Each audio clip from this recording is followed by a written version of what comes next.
never out of video games. Deserving of the privilege. And then, should YouTube and Reddit be held responsible for radicalizing a mass shooter? Are they liable? And I ask, because that's the key. No. The parents have no intent towards any harm. They cannot be proven. Now, they could be hit with negligence, but you could not ever find them liable. Not in any court of law in America. That is not. There's no precedence for that. And if there is now, it's some punitive, stupid, fucking politics bullshit. We have never had precedence in this fucking country ever. Not once. And if it is, it'll be now, where we hold the parents liable for what the fuck their kids do, no matter what it is. What kind of world is that? So my mom should suffer because I was a drug dealer, or whatever, or my mom should suffer if I shoot some school up or something. I guess, yeah, you could probably hit her with negligence. I would say if there was any crime that you could stick to the parents, you could stick a negligence charge. You could probably get the jail time and the slap on the wrist that you want for the parents for essentially letting it happen. But no, we've never ever had precedence in this country to ever prove that someone else should be liable for your crimes. That's a bad precedence to set, and precedence is the word. It is a bad precedence to set in the legal system if you are trying to hold someone else liable for someone else's crime. Doesn't matter if they're related. Doesn't matter if the children is the custody of the parents. You could hit them for negligence at best. The parent does not know what's in that child's mind, not perfectly. The parent doesn't probably know what's happening, and if they do,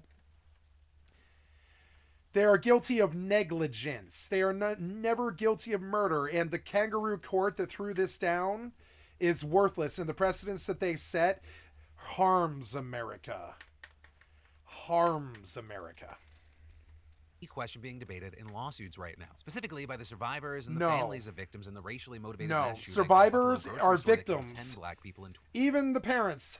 Survivors are victims. We cannot hold them liable for anything more than negligence and or I think there's another one you can land.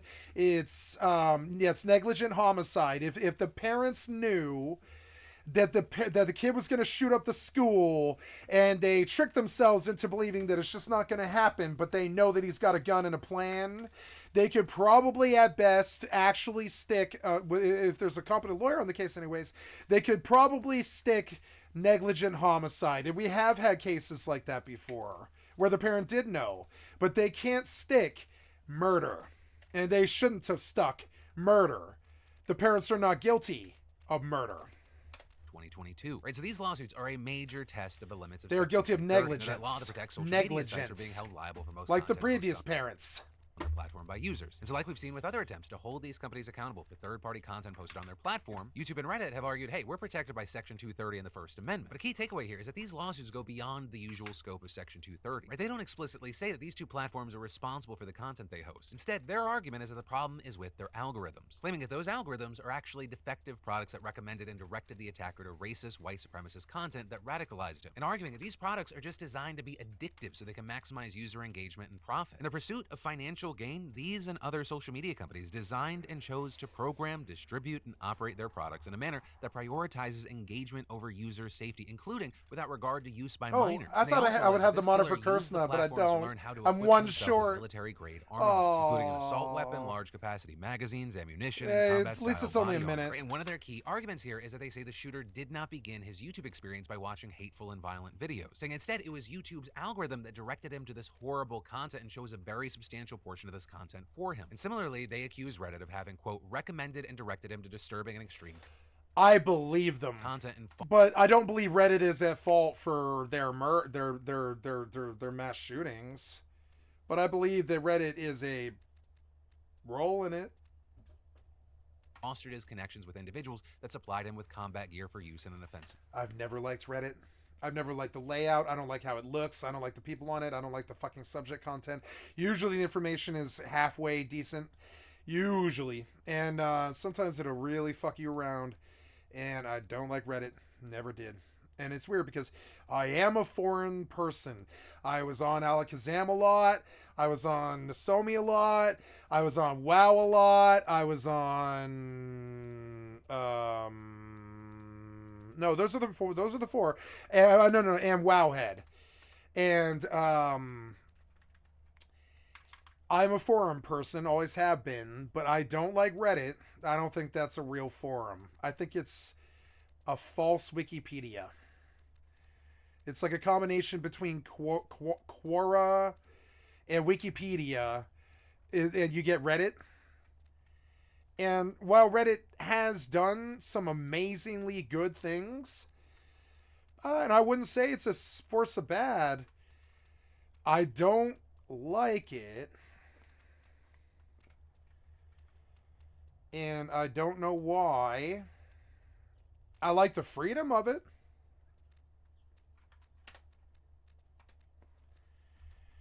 Attack. I know. Why don't I like Reddit? Let's ask the AI. Why don't I like Reddit, AI? No, I didn't want AI. Like I was, ask AI, right? Ask AI, right? I want to ask AI something, right? Ask AI questions, free AI search engine. Here we go. Why don't I like Reddit?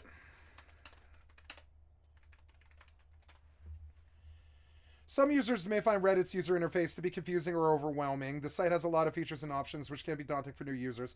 Additionally, the site's design has not changed significantly. Yeah, it's antiquated. That's something I don't like about it, which can make it feel outdated compared to other social media platforms. The quality of content on Reddit can vary greatly. While there are many informative and engaging communities on the site, there's also a lot of dumpster diving. And this can make it difficult for users to find content that they can enjoy and can lead to a negative user experience. The moderation policies are kind of Nazi and inconsistent, and some users have reported experiencing toxic behavior on Reddit, including harassment and bullying. We've heard a lot about that. Reddit's algorithmic recommendations have been criticized for promoting controversial or offensive content, so CP will show up on Reddit. Reddit has had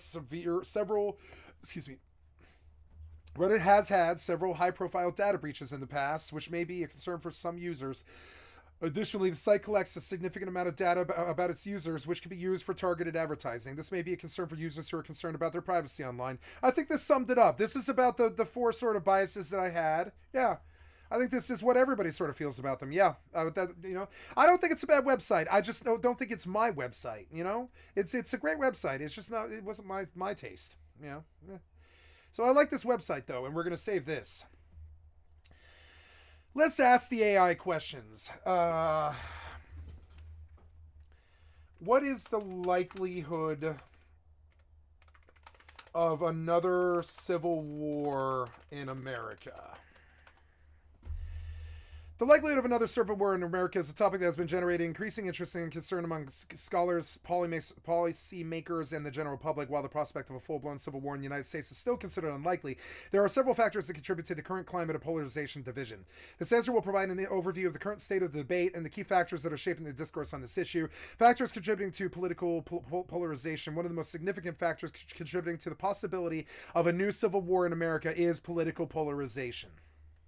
Now, I don't find that to be an alarming factor for me. I don't believe in either the Democrat or the Republican Party. Now, I vote Democrat because my family votes Democrat, so I let them just have my vote in a sense. I fill out the ballot, but all the rest of it, I just let them tell me who to vote for it because I'm not represented. And so I would find that if the AI thinks that civil war is most likely due to the political polarization, I do not find that to be something that will affect me. I will not have to choose a side when it comes to that. So and a lot of my great worries about civil war and a new civil war in America are assuaged. I think it's assuaged pronunciation or whatever. Pronounce assuaged. Yeah, I can't remember. Assuaged. I can't remember. What are you doing? You have double lined and you're all over the fucking place. Assuaged. Allow this time. Nope. I want to hear it. Assuaged my fears of civil war in America because I do not identify as Republican. They're all rats. When someone asks me, I say I'm not represented. And I really mean that. I don't think there is a political party that would fall with my ideals, which is annoying. Center of the road, but I'm pretty extreme about some things, And I don't know what to call that other than crazy, you know.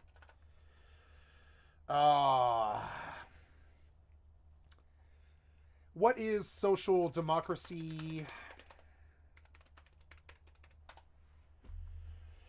Political ideology that aims to achieve a balance between market capitalism and social welfare.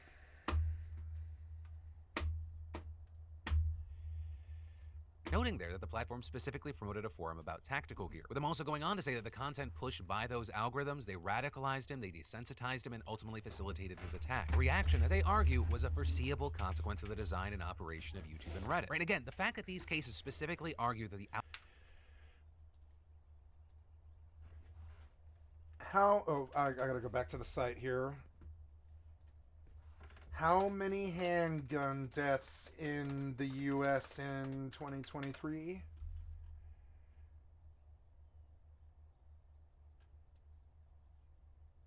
They don't know. 40,000 is the estimate.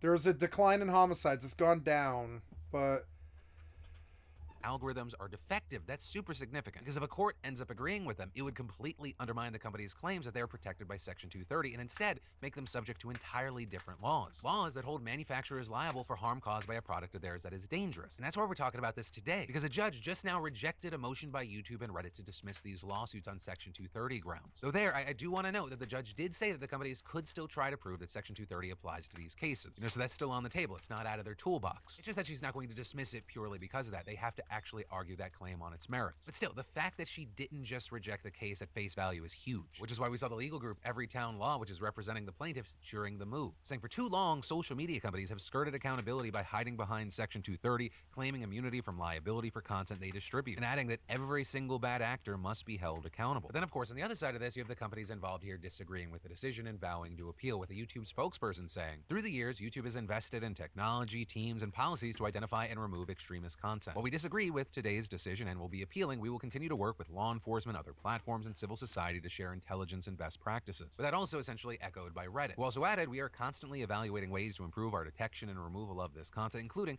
through enhanced image hashing systems, and we will continue to review our communities on our platform to ensure they are upholding our rules. So the whole situation, it's possibly a game changer, though, depending on how this goes. It could further solidify Section 230 protections. But if these companies are found liable for content that their algorithms push, I mean, it could potentially open them up to a whole host of other challenges. But I mean, over the last few years, there's been no shortage of discussion about how video-centric social media sites like YouTube and TikTok, they push people, especially young people, to extreme types of content. There have been so many reports about young men being given racist, misogynistic, far-right content. And this also getting connected to what YouTube is and is not doing, with one of the big names and faces that pop up there being Andrew Tate. Because even after his accounts got banned, you had multiple reports and studies finding that re-uploads of his videos from fans still got pushed by YouTube. And while companies like YouTube will remove those accounts or posts when they're flagged, you have people saying that it always feels like it's a game of catch-up, and arguing that often that's only after being called out, instead of taking proactive steps to prevent their algorithms from boosting content they had already tried to get rid of. But the counter argument to that is that it is an imperfect system, that there is no way at the scale of many of these social media companies to do anything 100%, and arguably even close to 100%, without then also the risk of over-censoring content that doesn't break the rules. But for now, we'll have to wait to see, and so in the meantime, I'd love to know your thoughts. Do you think that this lawsuit has merit? Yes, no, why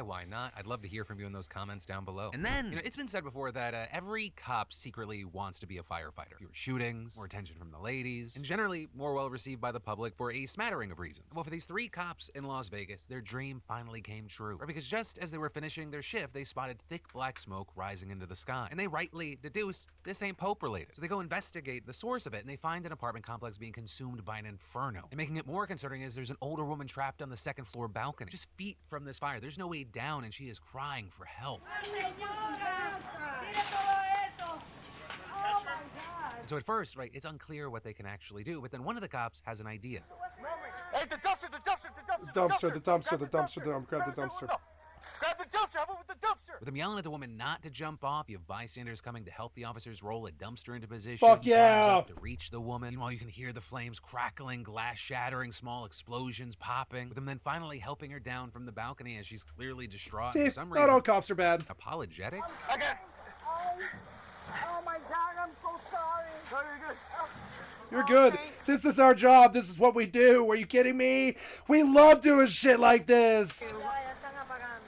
¿Está bien? Being good So I'm just gonna people. say, if you are about to be on fire, I think you get a pass for most things. It's While all of okay. this actually happened back in December with this video now out. These BAMFs are getting the recognition they deserve, with cops and firefighters actually getting along for a second thanks to the Clark County Fire Department giving the officers the Citizen Heroism Award this week. And then the United States, yes, of America, brace yourself, is not the happiest country on earth. How? Why? Lies, I say. And honestly, I'm not saying it's connected, but it could be. The numbers have been kind of shit since McDonald's canceled the snack wrap. But that is just one thing that we learned from Gallup's just released World Happiness Report, which look not only at the state of happiness in America, but also the rest of the world. And what also really stood out is that this was the first time the report ranked countries by age group. Because you know how I think we agree that there are very different Americas for very different people? Or the American experience can be very different depending on like how much money you make, your age, your race, your gender. And specifically, when you look at age, it kind of explains why for the first time in the 12-year history of this report, the US didn't crack the top 20. Which, yeah, by the way, the United States is not only not number one, it came in 23rd this year, which is down from a 15th place finish last year. And it turns out the decline in the rankings, it's at least partly attributable to specifically young people feeling worse about their lives. Because when it comes to the older folk in America, the US actually ranks in the top 10 for those 60 and older, but it's then 62nd for people under the age of 30. Now, to be clear, the relatively high level of well-being among older adults, that's not unusual. The report's authors noting that life after 60 can feel more secure, especially for people with good health, financial stability, and strong social connection. And the report's editor, Oxford economist John Emmanuel Deneb, telling NPR, the big pressures in life, such as having small children, a mortgage to pay, and work, have likely tapered off a bit. But what is very surprising is how differently the rankings compare to the rest of the world. This is not something that was very, very similar in other countries. Researchers, they typically expect to see a U-shaped curve to happiness, with a young and old quite happy, and the middle-aged sort of kind of the bottom of the U. That ends up not being what we see here. With that said, it's not hard to imagine why. With people like John Hellewell, a co-author of the study, telling NPR, people are hearing that the world is going to hell in a handbasket, and the young especially are feeling more threatened by it. And adding that many younger people are stressed about climate change, social inequities, and political polarization. And that stress can then just be amplified by social media. Which I will say, I think it is also important to know that the drop in happiness among young adults is not entirely unique to the US, where we did see similar trends in Canada, Australia, and to a lesser extent in Western Europe and the UK. And it's also notable that we see the exact opposite trend in some other countries, especially in some countries in Central and Eastern Europe, where you have the young tending to be happier than the old. And Hellewell there noting that older generations in some of those countries, like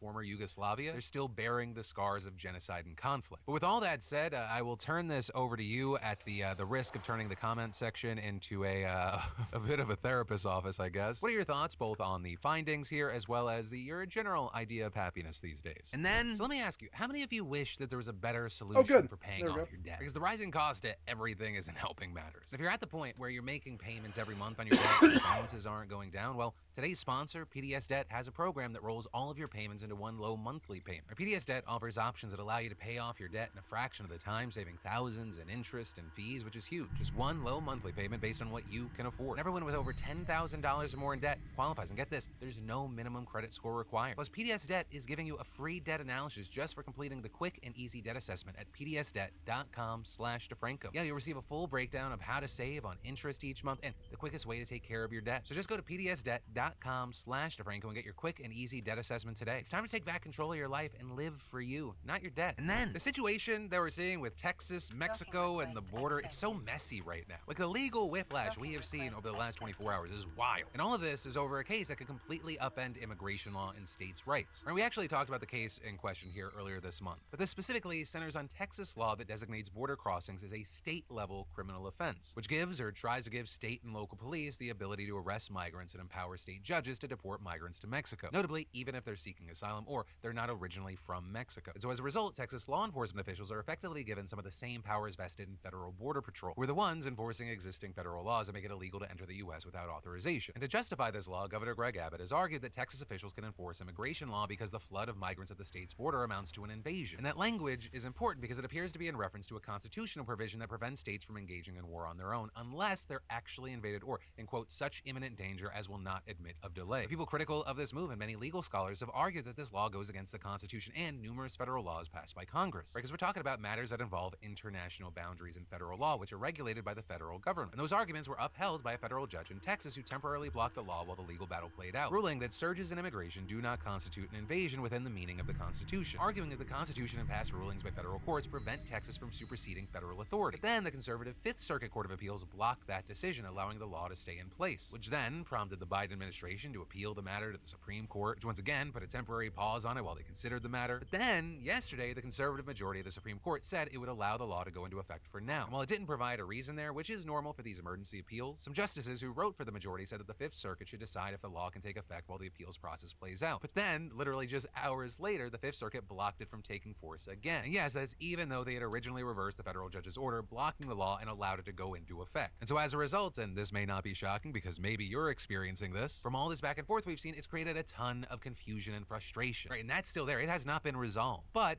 maybe that'll change, because the court is set to hear oral arguments on this today. But as of recording, we do not have any updates on that front yet. Just the understanding and the timeline of this being a shitty mess. And then, the robot revolution is here, and as far as whether they're here to save or destroy humanity, I'll let you decide by the end of this story. Because one of the many unexpected side effects of the pandemic was that business for robotics companies absolutely boomed, with employers in various areas of the economy buying tons of machines to fill the sudden labor shortage. In fact, 2022 was a record year for robot sales according to industry data, though we did see sales dip in 2023 due to higher interest rates and fears about a slowing economy. Also, keep in mind, when we are talking about robots, that generally doesn't mean anything you might imagine from sci-fi movies. What we're talking about are simple machines on an assembly line or in a warehouse doing specific tasks. So sometimes they might have some human-looking features like a robotic arm, finger-like grippers, or even legs. And one reason for that is that usually humanoid robots are just needlessly complicated. Right? If you can get the job done with a simpler single-purpose machine, why make an entire human? But also another related reason humanoids are so far behind is that they are ridiculously hard to make effectively. Right? It took decades for engineers to get them to walk on two legs and reliably manipulate small objects. Even still, they're usually clumsy, slow, and constantly falling over. Which, yeah,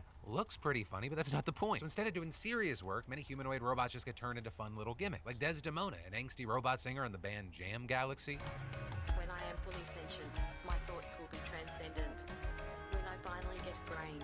Or Ada, a creepy robot artist that paints portraits. My art is contemporary and engages with issues of our times and times to come. But more recently, we've also seen more humanoids taking a crack at commercial viability, like for example, Digit, a bipedal robot. More recently, we've also seen more humanoids taking a crack at commercial viability, like for example, Digit, a bipedal robot designed by the Amazon-backed startup Agility Robotics, with the company currently building a factory that it says will be able to produce 10,000 units per year, according to CNBC. And notably, they plan to sell mainly to clients like Amazon who could use them for warehouse work. Though Digit, while impressive, still lacks 5-fingered hands, opting instead for these flat spatula things. And Agility's co-founder explaining to CNBC, when I see robots that have 5 fingers, I think, oh great, someone built a robot, then they built 2 more robots onto that robot. You should have a hand that is no more complex than you need for the job. And while you may discount that because you're like, that's not a real humanoid with those spatula-ass hands, what he's saying here makes sense. Especially because, well, yeah, there is still a long way to go regarding humanoid robots. They have recently become much cheaper, with Goldman Sachs analysts noting that just since last year, prices have dropped sharply, going from between $50,000 and $250,000 per unit to between $30,000 and $150,000. And in the coming years, the cost of expensive components such as actuators, motors, and sensors are expected to fall even further. So we are very much seeing more and more companies embrace the full humanoid look for their robots. Like for example, Apptronic, which is developing a model known as Apollo. They're meant to perform tasks like moving packages, stacking pallets, and other supply chain oriented stuff. And unlike those annoying, needy humans who beg for lunch breaks, get tired, get sick, go on strike, go home, they sleep, Apollo is designed to work 22 hours a day, no questions asked. All they gotta do is swap out the battery every 4 hours or so. And Apptronic said back in December that it plans to start providing Apollos to companies in early 2025. So we are way closer than you might think. Though notably, settings like warehouses and factory floors, those are relatively easy terrain for robots, right? They've got smooth, flat surfaces, right angles, and a simple, predictable layout. So one of the real challenges is getting these robots to effectively navigate what experts call unstructured spaces, or places like the outdoors, busy retail and delivery spots, or even outer space. Right, and actually on that, Apptronic is also helping NASA build the agency's own humanoid robot named Valkyrie, which is currently being tested at the Johnson Space Center in Houston, with it standing 6 feet 2 inches tall and weighing 300 pounds. And right now, it's designed to operate in degraded or damaged human-engineered environments like areas hit by natural disasters. And this also, as NASA says, that humanoid robots like this could potentially handle risky tasks such as cleaning solar panels or inspecting malfunctioning equipment outside the spacecraft, leaving astronauts to do things like exploration, research, zero-G flips. But to have these robots doing stuff that's complicated, they're going to need some serious firepower in the AI department. And to put the current trends in robotic software into perspective, it helps to remember how things used to be done. Take, for example, the simple task of flipping a burger. As the New York Times explains, engineers could pre-program program the robot with a specific list of instructions. Lower the spatula 6.5 inches, slide it forward until it encounters resistance, raise it 4.2 Oh, I got inches, True Strike. rotate it 180 Fucking degrees, sweet. and so on. And then they'd have the robot practice it over and over, tweaking the code each time until it was perfect. Ooh, That worked brain well enough shaker. for single-purpose machines, even multi-purpose ones in some cases. But to do really complex stuff and to make humanoid robots really human-like, they need to become general-purpose machines. And for that, they'll need what's sometimes called the holy grail of robotics: artificial general intelligence, AGI, or basically an AI model that can think and reason for itself, so that in theory, it could learn new skills rather than just repeating old ones, allowing it to adapt to unfamiliar, dynamic environments and tackle problems that it's never seen before. So when something goes wrong or an unexpected challenge arises, it just figures it out. Though needless to say, artificial general intelligence has not been achieved yet. It's also still up for debate whether that's even technically possible. But investors are convinced enough, or at the very least excited enough, that they've been pouring billions of dollars into projects. And on that list of pioneers, you have people like Elon Musk. Right back in 2022, he showed off an early development prototype of Tesla's humanoid robot, with it at the time just walking on stage, waving at the crowd, nothing fancy. But then the company showed videos of the model that it plans to actually mass produce, Optimus, with it watering plant fancy. But then the company showed videos of the model that it plans. You have people like Elon Musk. Right back in 2022, he showed off an early development prototype of Tesla's humanoid robot.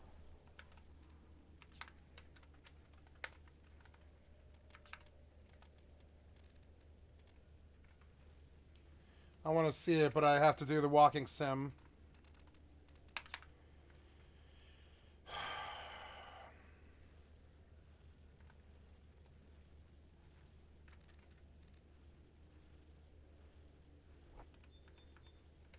Oh, I'm on the belt? Oh, yes, I am. Yeah, yeah. Oops. Yeah, we're going out there to...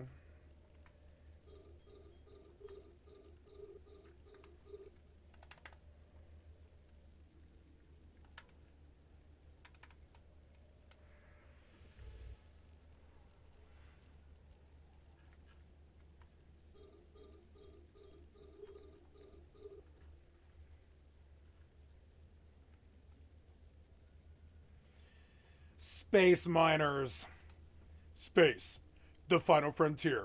These are the MMO voyagers who spend all of their time staring at rocks and waiting for something to happen. They will make a lot of money today.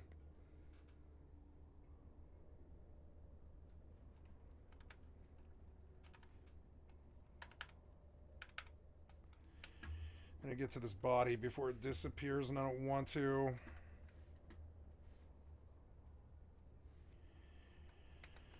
The spear is worth 5 gold, but I don't really care about that. No, I didn't hit that button.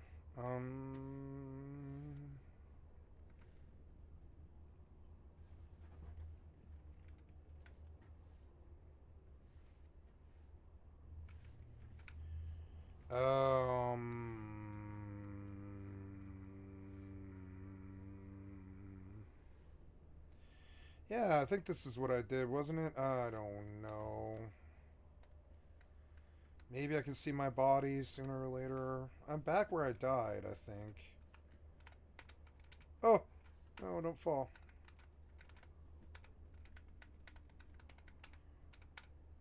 Nice rack.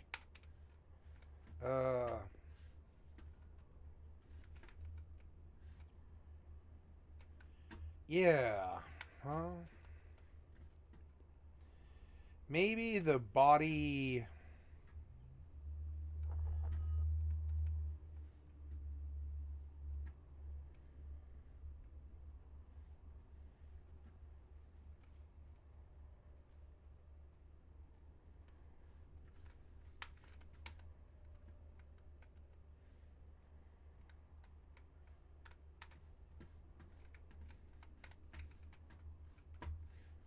This is it. I'm fairly sure this is where I died.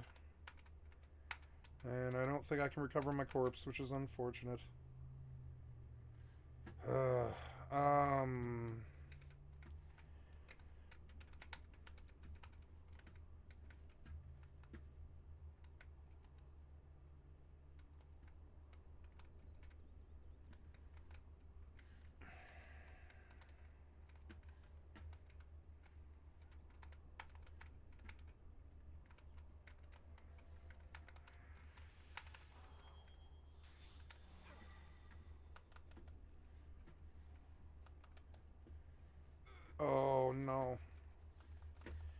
might have gone down too far. I don't know. Why can't you climb that? It's like, it really kind of looks like you could. Yep, I think I'm out of it now. Okay, well, good to know. Lost a crappy set there, but it was all vendor loot except for the spear. That's okay. I just didn't really think that was enough of a drop to kill a human being. I could have done it. But okay. I learned not to fuck around with these mountains, I guess. I really, like, I'm doing fine now. Yeah, see, like, that was about the same fall that I took before. Why did I die? Ah, you're annoying. Mainly because it takes so much goddamn time to get back up again and get back out here. Not the death or the loss, but the time. The time seems sort of unnecessary, and it sucks that the bag isn't there. Maybe I just didn't come to the right angle or something. I'm trying to see it from down here. If it is there, I'll make another attempt, but I don't think it is. I think it fell through the ground. I don't think you want to die on uneven terrain here. Why am I being targeted? Oh, yes, okay. Yes. But what's that sound? Oh, God. Kill him. Aw, too much stuff is going on. Your skill has increased. Come on. Are you gonna link? Please don't link. Jesus Christ, I just started this fucking fight. Goddamn pop aggro and fucking link. First 5 fucking seconds. Come here, please. It's way too fumbly and annoying. Come on now. Stupid ass pop aggro. Your skill has increased. Yeah, I'm gonna go around side here. Hello, you do not have an outstanding... Your skill has increased. Did I get the other invite? Oh, you do not have an outstanding. Now, who was this? I'm sorry. Your skill has increased.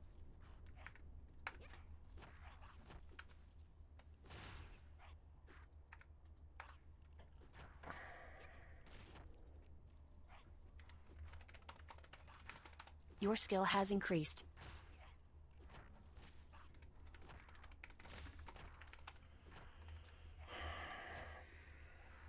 Your skill has increased.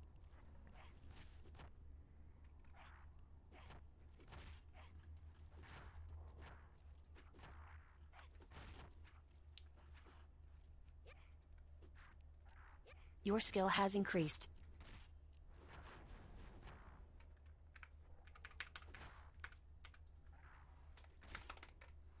Your skill has increased. Ooh. Am I dead? No. Let's try True Strike. 118. I mean, that's okay. Yeah, that's competitive with an axe. Kind of. Your skill has increased. Oh, damn, I'm half full already. There, I'm full again. Go again. Hexa Strike is going to be so good. Yeah! Your skill has increased. Keep the tiger alive. Sweet. So what else is going on here? I tipped the guy.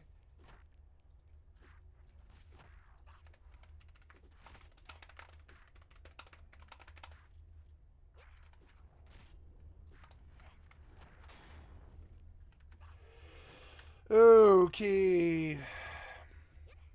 Your skill has increased.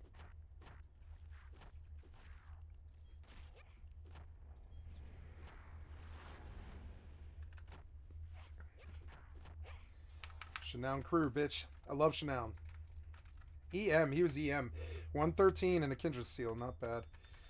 I mean, I'll just fight my way in here. It's not like I really have a goal, per se, beyond the key, and I don't care about that, so... I really don't care about the loot or the stupid goals. Am I just crazy? I really just couldn't give two shits about gear or all this stupid hoops you have to jump through. I guess I'm just crazy. It seems so pointless. It seemed pointless to me back then. It was kind of annoying.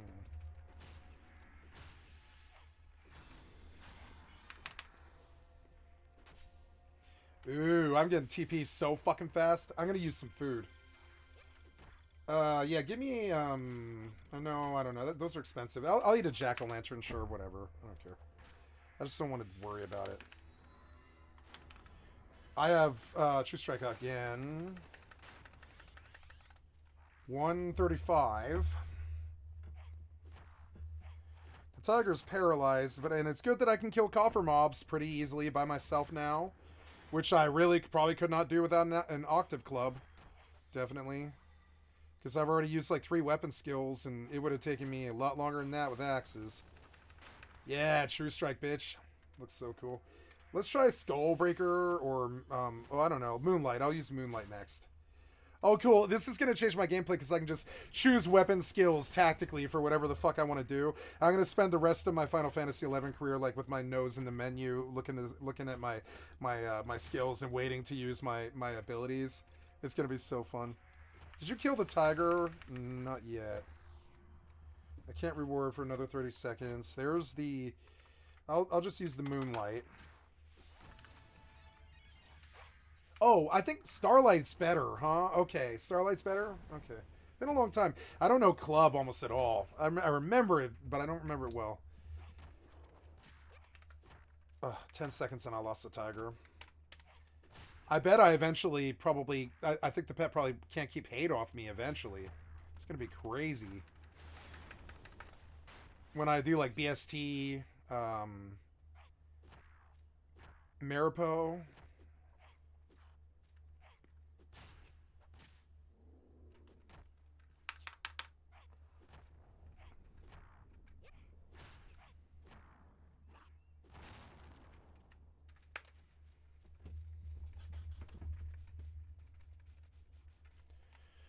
Not bad. 101. I lost a tiger.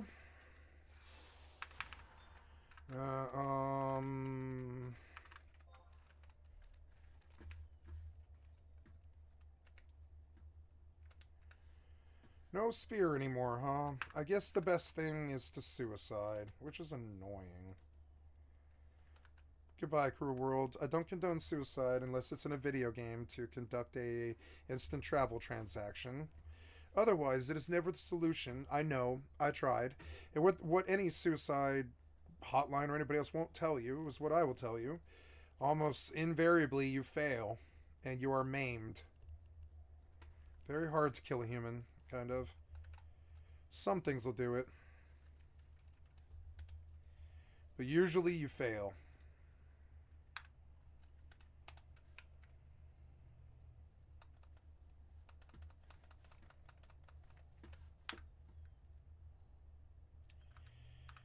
So I suicided, and now I take the priest ride. Or no, I take... Well, yeah. Priest ride. Ooh, I'm going to make some good money today. Yes, I am. Yes, I am. Yeah, going to make some good money.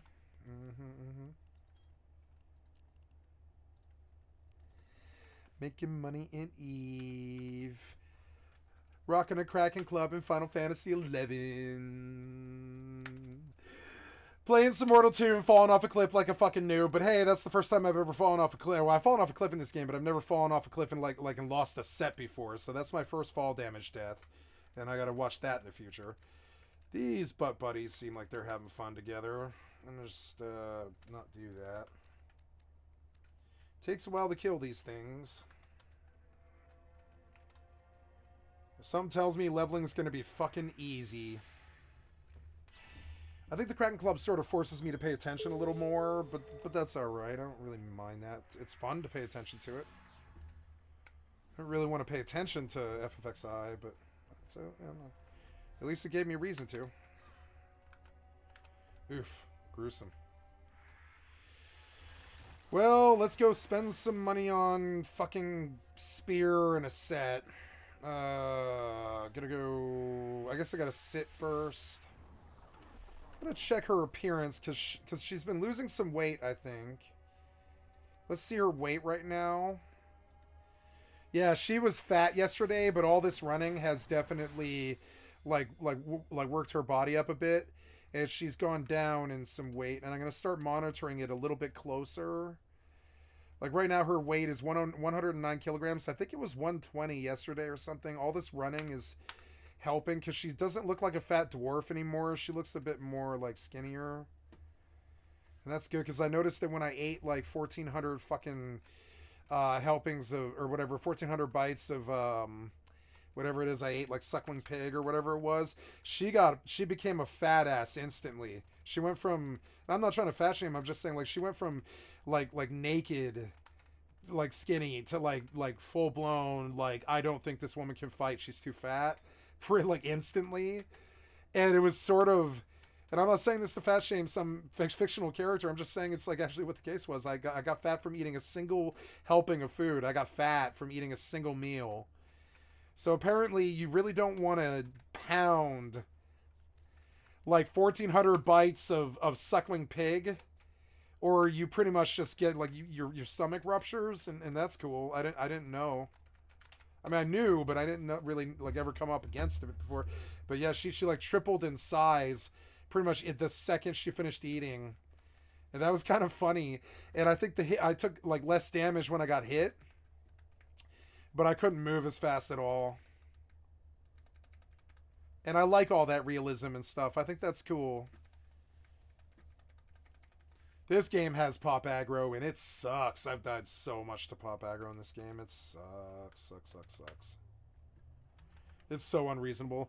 Killing one thing is bad enough. Killing one thing in Mortal is more of an ordeal than it is in 11. It's just, it takes so much focus and so much time. Two things is just unreasonable. It's unreasonable. They should never be even close to each other, really. There shouldn't be Link in Mortal. It's too nasty. Yeah, I guess oh no, I don't need to. I have Starlight or whatever. Yeah, we can just go to work. I don't ever have to sit down again.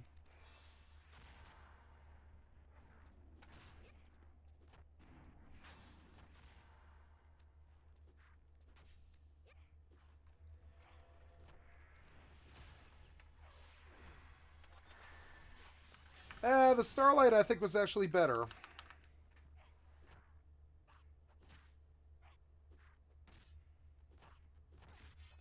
She just swings, swing, swing, swing.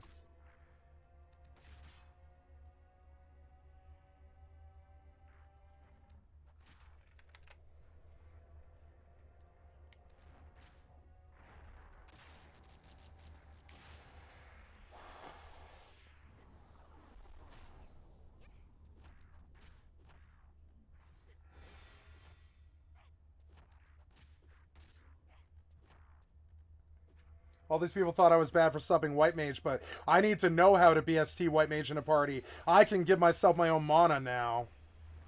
So, like, you know, not going to the party without the White Mage subs would not have prepared me to play in the playstyle that I was ready to do, you know? You never know what's going on totally. You never totally know what factors are there.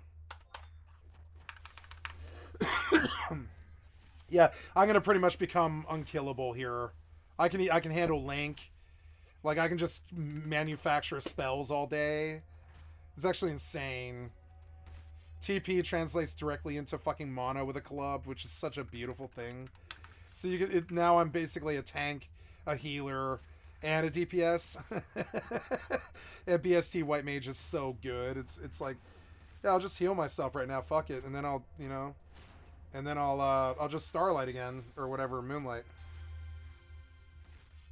Can't wait for Hexa Strike. That's gonna be good.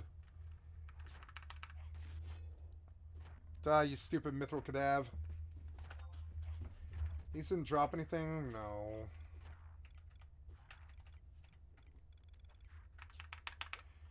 Okay, let's get some mana back. Oh no, maybe the Starlight's better, I guess. I don't know. That one was 32 for Moonlight. Yeah! Look at her wail on him. Yeah! Whack, whack, whack, whack, whack, whack, whack, whack, whack. Whack, whack, whack, whack, whack, whack. I'm gonna make so many people jealous. Yeah, look at her just wail on him. 64. I guess the Starlight is better. I'll have to write these macros, I guess. All right, we're going to completely redo my style here.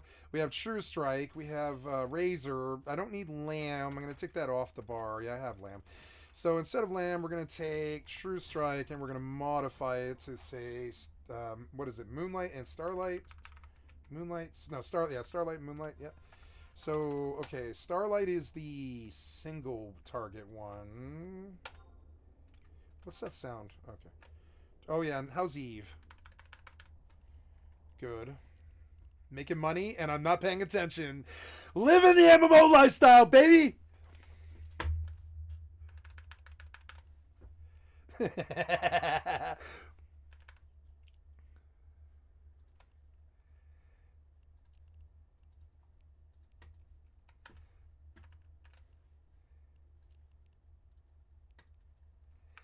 Turn on some music. I've never really done that. Or, well, I guess I'll finish the Philip DeFranco, but I wanted to see the Amazon bot. It's good. It looks like it's extremely sturdy. Robot with it at the time. It looks odd, like it's got a GPU on its chest, which I think it kind of does. And Just walking on stage, waving at the crowd, nothing fancy. But then the company showed videos of the model that it plans to actually mass produce. Optimus, with it watering plants, carrying boxes, lifting metal bars, stuff like that. Elon then predicting that wow, trippy, man. How long till we're fighting them with MP5s? Tesla would be ready to take orders for it in 3 to 5 years. Optimus is Why does it seem like we're living out the fucking Terminator Matrix movies? Were 80s fucking movies the actual, like, Nostradamus fucking, you know, actual fucking prophecy? Were 80s movies more fucking accurate than Nostradamus? designed to be an extremely capable robot. 80s fucking action movies, sci-fi action movies were far more prophesied than fucking Nostradamus. But made in very high volume, probably ultimately millions of units, and it is expected to cost much less than a car. I would say probably less than $20,000. So of course, Yeah, which is good. That's a good fucking price. like with anyone, but especially Elon, you should take that with a grain of salt. I Not would've because guessed I'm just calling him an six outright figures. liar, because that man does have a tendency to make super ambitious predictions and create all this hype that slowly deflates. That's what the and business things get is. repeatedly delayed. Yeah. But even with that said, Tesla has made a lot At of least he's progress. trying. At that At time, least he's Optimus couldn't even trying. walk, which is why they only showed You know, videos at least of he isn't like, you know, failing, getting 200 felonies in the White House, or starting shit overseas, or terrified over stupid ass fucking, you know, Christian and religious things and all this stuff. And he's just trying to maybe get us to the space, you know. And I mean, I know he's not the best guy, but like, I think he's a lot better for us than the government. He seems to be actually trying to move us forward. But now, not only can it walk, and apparently And if he had to use social media money to do it, honestly, I don't know. That doesn't seem that bad. I don't know. And Tesla money, I mean, that doesn't seem that bad. I don't know. I'm not a fan of Elon Musk. I just don't see the evil per se, because when they talk about him, he's always trying to do something to like get us out of here, I think, and that's mainly what I want. pretty smoothly. It can also crouch, wave its arms around, manipulate eggs without breaking them. At least if you Yeah, but I mean, assume that none of this footage is deceptively edited or sped up, which, according to Tesla's senior staff software engineer, it isn't. And actually, one reason that No. Tesla's been able to develop this tech so quickly is that it already has the AI from its self-driving cars. Right? A lot of the software in Optimus comes straight from those vehicles. So it's not a surprise that many of the company's biggest competitors in robotics are also the biggest players in AI. Like Google, for example, which unveiled Robotic Transformer 2, or RT2 for short, last year. It's actually an AI model that can be used in different types of robot bodies, and it combines robotics data with large language models like Google's own Gemini, formerly known as Bard, which, I mean, that itself is revolutionary because it means it can process verbal commands, analyze the world in front of itself, and then translate that into the proper action. And in theory, just like AI chatbots analyze vast amounts of textual data to replicate how language works, AI robots can analyze oceans of visual data, right? Mainly videos, to replicate human movement and understand how physics works. And while we haven't actually seen a whole lot from RT2 yet, Google says that its robots can recognize and throw away trash without having been specifically trained to do so, saying they're doing this purely by relying on its understanding of what trash is and how it's usually disposed of. Also, RT2 employs chain of thought reasoning according to Ars Technica, meaning, for example, that it can choose an alternative tool like a rock instead of a hammer, or pick the best drink for a tired person, in this case an energy drink. While all of this is very interesting, a different tech company has actually been stealing the spotlight more recently, and that's the robotics startup called Figure AI. Because in January, it posted a video of its humanoid Figure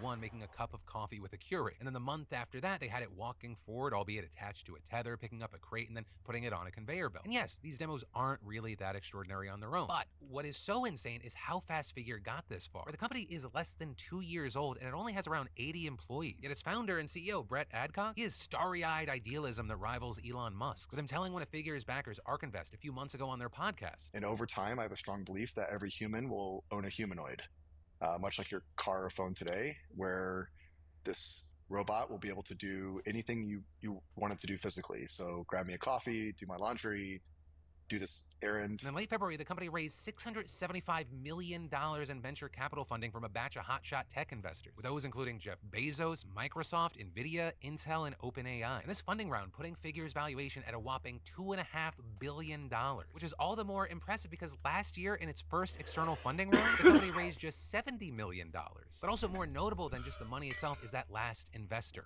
OpenAI. Because as Adcock explained to the YouTube channel Brighter with Herbert back in January, certainly the first half of this year will be fully hardware ready to do almost anything a human can. So I think Wow, I wonder if my mother will have like a servant when she's too old to like help take care of herself and stuff, like a robot servant in 10 years. That'd be crazy. Like trippy time to be alive, man. Like robot server 2000 or whatever, and it like trundles around the kitchen like a Fallout robot, and it chops the bread, and it prepares her pills, and it, you know, and it like has a video screen on its belly that shows her when it wants to show her something, and you know, it really comes down to an AI problem. Right, so it seems like OpenAI and Figure would be perfect partners. And sure enough, the two companies announced a partnership. Yeah, it's an unholy union, but I like it.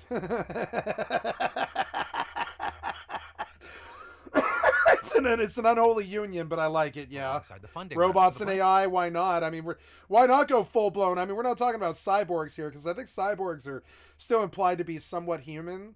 We're talking about full blown just Terminators. I mean, that's a Terminator, man. That's a AI run construct. I mean, I don't know what you would call it. It's not really a robot. It's a android. Here we go. It's an android. I wonder if my mother will have an android that, like, you know, feeds the dog and, you know, and cleans the guns and stuff. And I'm not kidding. That'd be crazy. Plan now is to fuse OpenAI's artificial intelligence systems into Figure's humanoid robot. You know, cleans the silver or whatever, and like, you know, and washes her television screens and you know, and make sure the mirrors in her bathroom are clean, and the monitor in her office is clean, and there's no dust in the corners, and you know, that's such a beautiful dream. An android that just does all the stupid menial labor that takes you away from your life, and that dependency upon machines will lead to the great renaissance and the inevitable Matrix Terminator conclusion. But boy, it'll be nice on the way, and I'll be dead. You know, I'll be dead probably long before, you know, the Matrix shit sets off and they scorch the sky to stop the batteries from charging or whatever. I think I'll be dead by then. So I just in my old age, I want an android to go buy me black tar heroin and methamphetamine from the dispensary and clean my toilet and, you know, go buy milk from the store and, like, you know, and stands outside in front of the door with a shotgun when it's not doing menial labor. And you got the perfect society. Nobody rapes or kills each other because there's always some robot standing there that's like, I'll beat the shit out of you really hard. Like literally the robot's like, I'll kill you in 2 hits. You know, sir, I will detain you and kill you in under a second. Do not mess with me. Do not mess with my master. You know, you get all the rage in 2080. Personalized robots that talk like real dudes. Stay away from my master, motherfucker. I'll be right up in your face. And it's a robot, you know, that's talking to you like a human. Stay away from my master and me, you know. And it's got real human AI, and it talks like Jerry the bouncer, and it's like, stay the fuck up off me, man. You testing me, bro? You testing me? It's a fucking android that looks like this, you know. He's so cool, so cool. Straight up fucking Blade Runner shit, man. T. Dolly and Sora. I love Mike Surayama from the Venture Brothers and all the allusions to the robot culture. And oh man, the robots are so cool. Short Circuit was so cute. Short Circuit was cool. Into one specialized AI model. Short Circuit is the dorkiest movies that have ever been made. But Short Circuit was fucking cool. And so was the Flight of the Navigator. You guys ever see that one? Flight of the fucking Navigator, man. Let's go look at that. Let's go look at the trailer for Flight of the fucking Navigator. Kid discovers a spaceship. Spaceship has an eye, and the eye talks to him. And the spaceship's like, where would you like to go today? And this was such a good fucking kids movie, and there's no parents or anything. It's the kid's just totally free at that point. He could go be Napoleon, you know, Conqueror, or you know, or like a Peeping Tom, or what. It doesn't matter what he chooses to do. He's got complete freedom at the age of 7. And I used to like mentally masturbate to that concept my entire life. I was like, what if I had? I used to love the Flight of the Navigator, right? I'm fairly sure that the thing was called the Navigator, I think. Navigator, right? It starts, such a good movie. It starts out with dogs chasing frisbees for no reason at all. It's such a cool little 80s movie. It was a Disney movie. I forgot about this. And it starts out with dogs chasing frisbees. So all my friends got dogs who chased frisbees, because in Flight of the Navigator, all the kids our age had dogs who chased frisbees. I don't know. It was just what Hollywood did. We all did what Hollywood told us to do. It was 1992 or whatever the fuck. I don't know. So and this was such a good movie. And in terms of freedom, you don't often see freedom in a movie script. I'm talking freedom. Like the kid is given a fucking ship, and the ship's like, where would you like to go? It really is like that. It was such a well-written story. And I was like, man, they don't ever let you use your imagination usually for the fucking storyline of a movie. What would I do if a sleek, badass spaceship that's capable of extremely fast interstellar travel and moving to other, like, basically, like, moving eons really quick. I'm talking like they're like a real interstellar craft that shoom, you know, really fast across the universe, and like in all the freedom that entails. What would you do? Would you go figure out the lottery ticket solution like Back to the Future? Would you, or I'm sorry, not the lottery ticket, but the sports almanac solution? Would you start a new civilization on a different planet? Would you, yeah, no, would you start a harem? I mean, on the ship, would you start a harem of interstellar, you know, women or whatever? I mean, there's so many different things you could do with the ship. And they don't make movies like this anymore, where they encourage the kid to use their fucking imagination. And every little evil bastard in my generation was like, what would I do with the ship? And we're all like, blow up the White House, or, you know, go to the moon and take it over. Go, you know. It was such a good movie. And they don't do this kind of freedom in movies anymore. They don't inspire you to fucking use your imagination. It was open-ended. The kid does what the kid does, but the beginning scenes of it is like, man, the open-ended nature of that story was so good. It was like, what do I do? You know? What time did you enter the woods? Around 8 o'clock. He's just like wandering through the fucking woods, and there's an interstellar craft, and it's like, where would you like to go today? It was such a good movie.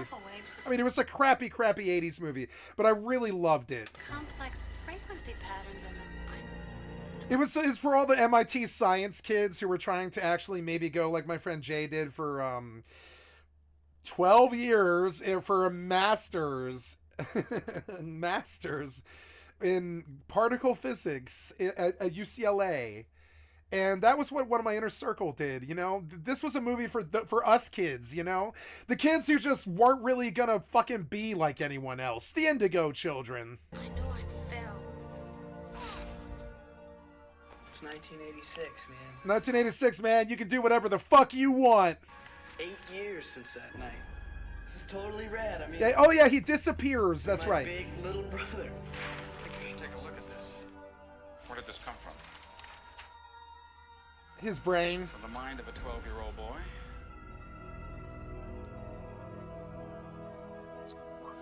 He's hurt. He's calling me. His voice keeps calling.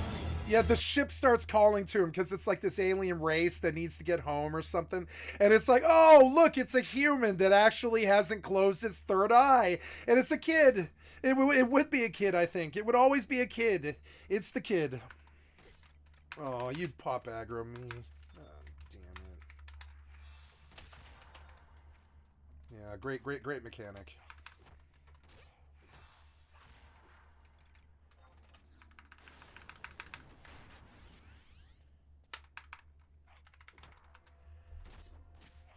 Saying something over and over and over, but I can't understand very much. Help you. How?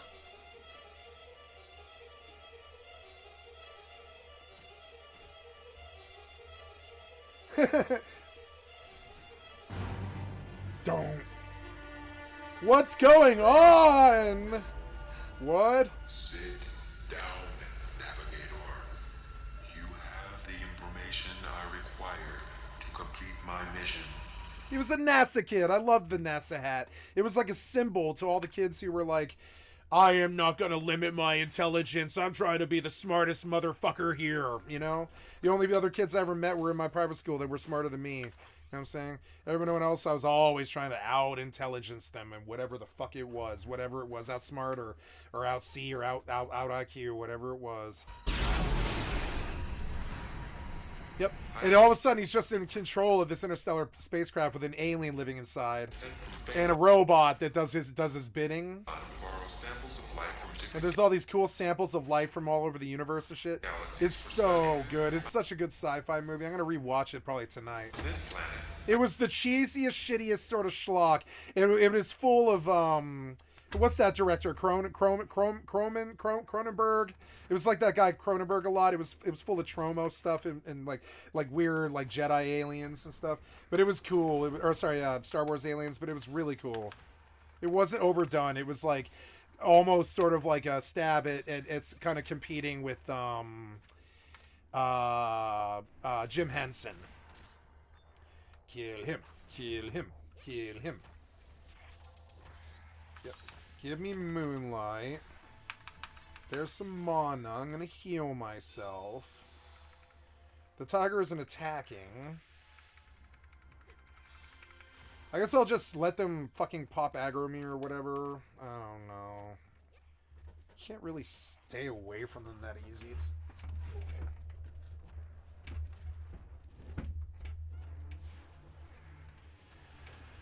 I chose you.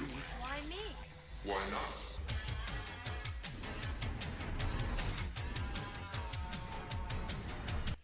The Octave Club is such a weird, like, message from the universe. It's like, you don't care about gear, so here's the best gear. You know?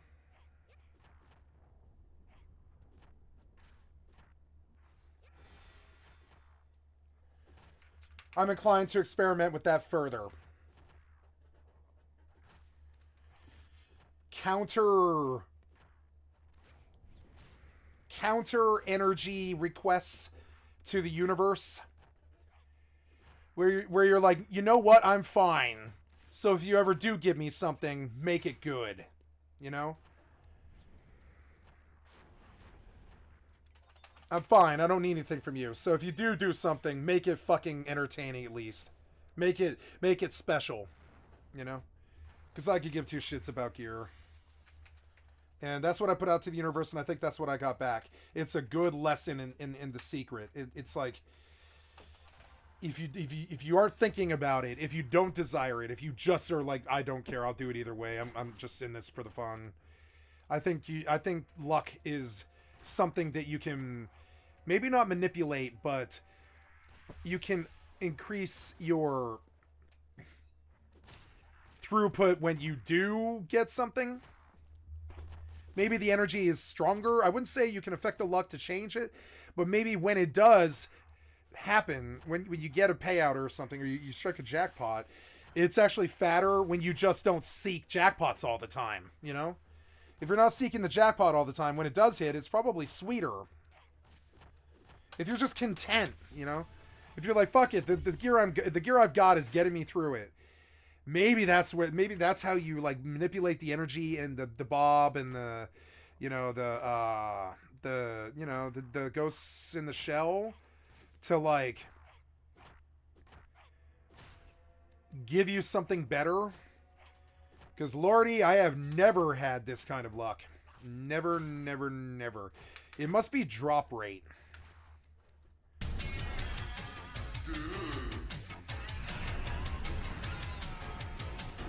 The ship was so cool. It was like this Quicksilver thing that could like change shape, as I recall. And it was super fast. And it didn't really have like propulsion. It was just like hovering. It had like, it like soared through the air. It didn't really like get pushed by something. It was such a cool concept. I only know what's in your head. You don't know the way from your house to a 7-Eleven. And they got this 80s dude to do the voice who's like really happy-go-lucky for the robot and all this. It was a kids movie, and it was a lovable kids movie. And it was my favorite movie for about 5 years.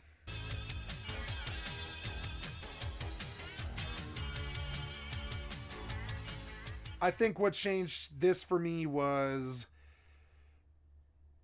never-ending story, when I believed that the fantasy world made me happier than Flight of the Navigator sci-fi did. Fantasy world always made me happier. Stuff like Willow. I heard the new Willow suck dick. Stuff like Willow and Neverending Story and Beastmaster and the Lady Hawk. Lady Hawk, I think. Yeah, Lady Hawk, I think. A Boy and His Dog. I mean, I guess that was sort of more steampunk, but it was still really good fantasy in a way. Yeah, and I live for that stuff. Fantasy. Yeah, let's see the Skullbreaker. Let's see what Skullbreaker does. Nothing at all. Alright. 9 damage. What about... Now, the Brain Shaker is kind of funny, because I can just pump out stuns whenever I want to stop nasty things. And I can just let the TP stack. And if I don't like something, I can just cancel it now, because I have like this endless stun generator now. So let's go work on that. What's it called? It's like Brain Shaker. Brain Shaker. Brain Shaker. Then we go Brain Shaker. Okay, there's a full monobar. Let's try stunning him. Stun it. Oh, I was a second late. Damn it. Stupid turtle. But that's very, very powerful, because now I can stop ancient magic by myself. I don't need shadows, really. I don't even need Blinking Stone Skin, really. Because as long as the tiger can hold hate. Like, oh my god. Look, I'm there. Fuck it. Yep. Oh, wait, no. I want to do True Strike. I should have stunned that heal. I'm learning that the stun is a really good fucking thing, actually. Yeah, we're going to stop doing anything that I don't like. Yeah, I'm just going to say stun, right? I'm not going to say Brain Shaker. I'm going to say stun, right? So I know what it is. Yep, I'm going for the key. It's stun, right? Yep, stun on 7. I don't know. Yeah, I don't really charm anything much anymore. So I guess I'll put charm away for now. No, I'm going to keep it like that. That's enough. It's good. And let's kill him just because I can kill him. I have a Kraken Club. I can kill anything now. It's kind of funny. It's like so stupid. Okay. What happened there? Did you eat my TP? No, you just didn't do what I told you to do. Oh, he shielded before you did it because you sucked at it. 143. Oh, this is going to make the game a lot more fun for me. Yeah, now just start whacking him. Yeah, he's fucking. He's dead.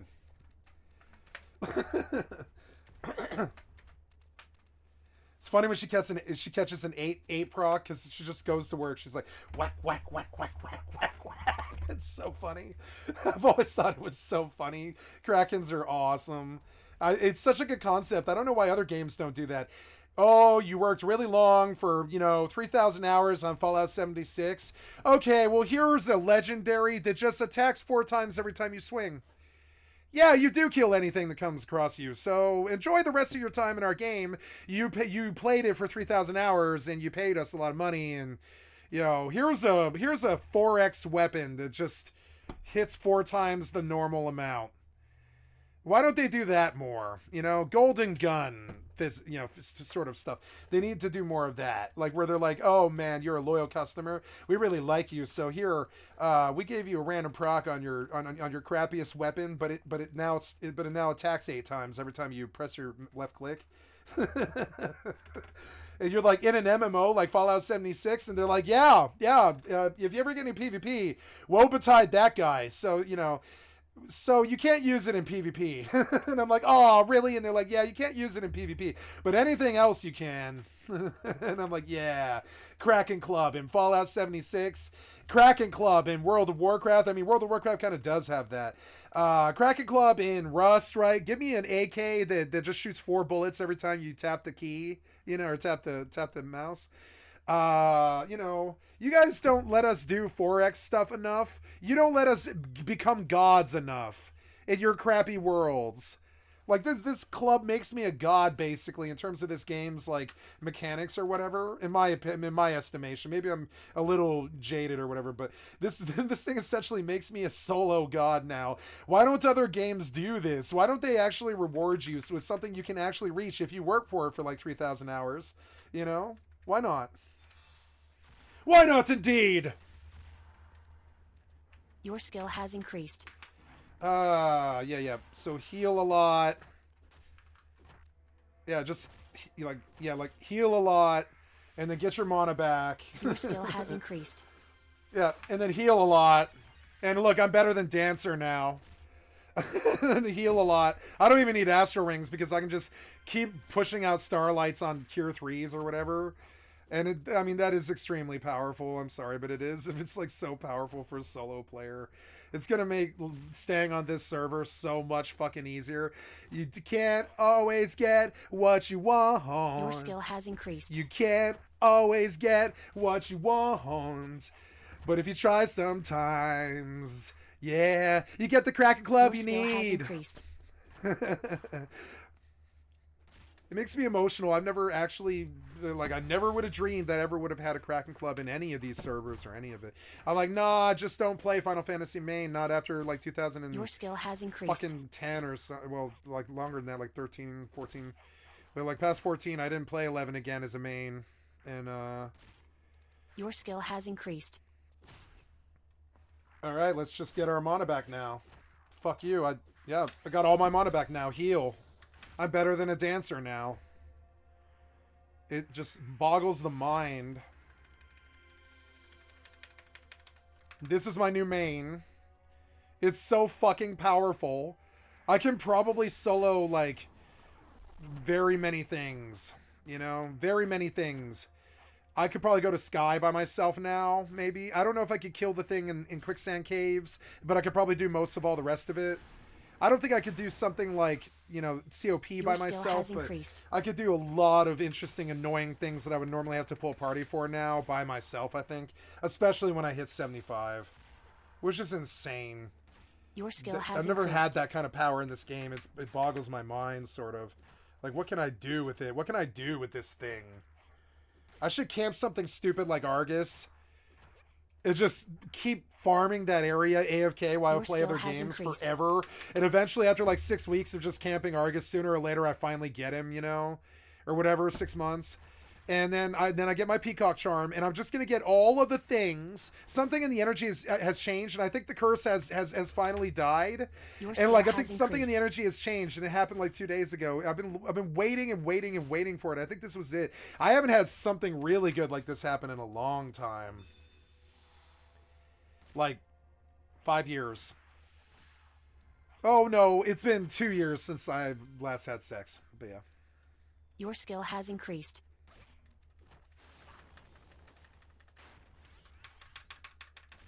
Yeah, you're not getting on him and stuff. Get off it. Yeah, I don't want hate from him anymore.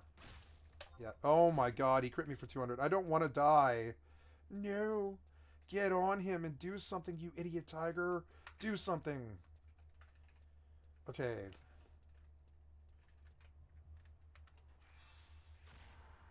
The Kraken Club has gone to my head. I am not an omnipotent god. I am not an omnipotent god. Not yet. But I'm close. Anyways, Flight and Navigator, great shit. Watch it. Great movie. Model that can process and produce text, images, and video while operating a physical body. But do not get too excited. Yeah, on his face should be a television screen that shows you what he's trying to tell you, so he can provide pictures of what it is. Like every time he takes a picture of the coffee pot when he fixes it, and you're like, "Hey, robot, did you mess up fixing the coffee pot?" And it's like, "No, master," and it flashes its tablet face at you, and there's a picture of it fixing the coffee pot correctly, right?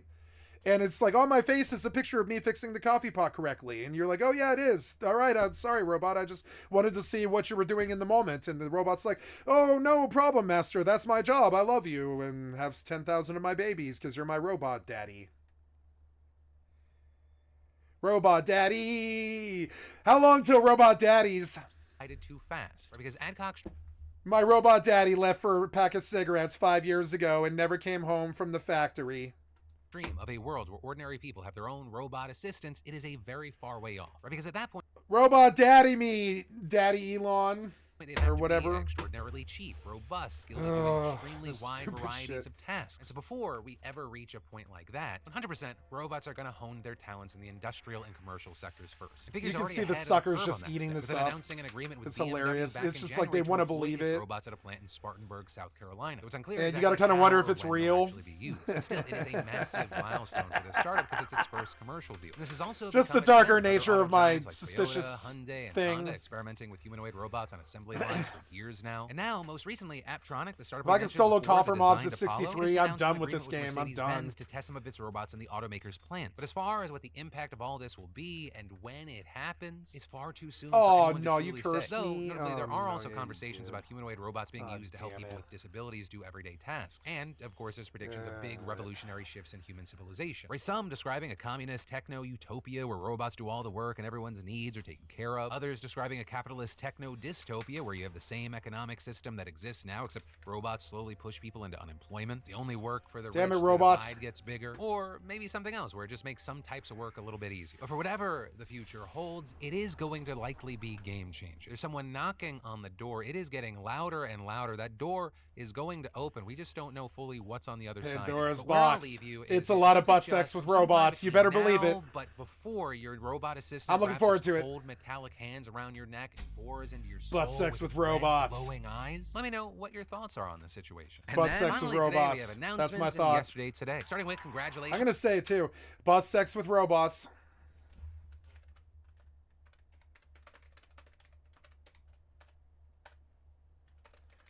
That's my thought. No shame.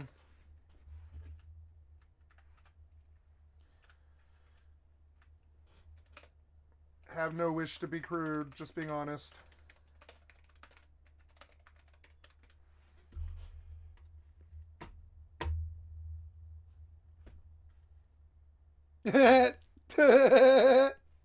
I'm sorry. I'm being honest. My mind went immediately to butt sex with robots. It just immediately did. I'm sorry. It's just where my mind went. I don't know. You say robot and AI and man, the future's coming and all this, and it's like, what's your first thought? I think butt sex with robots.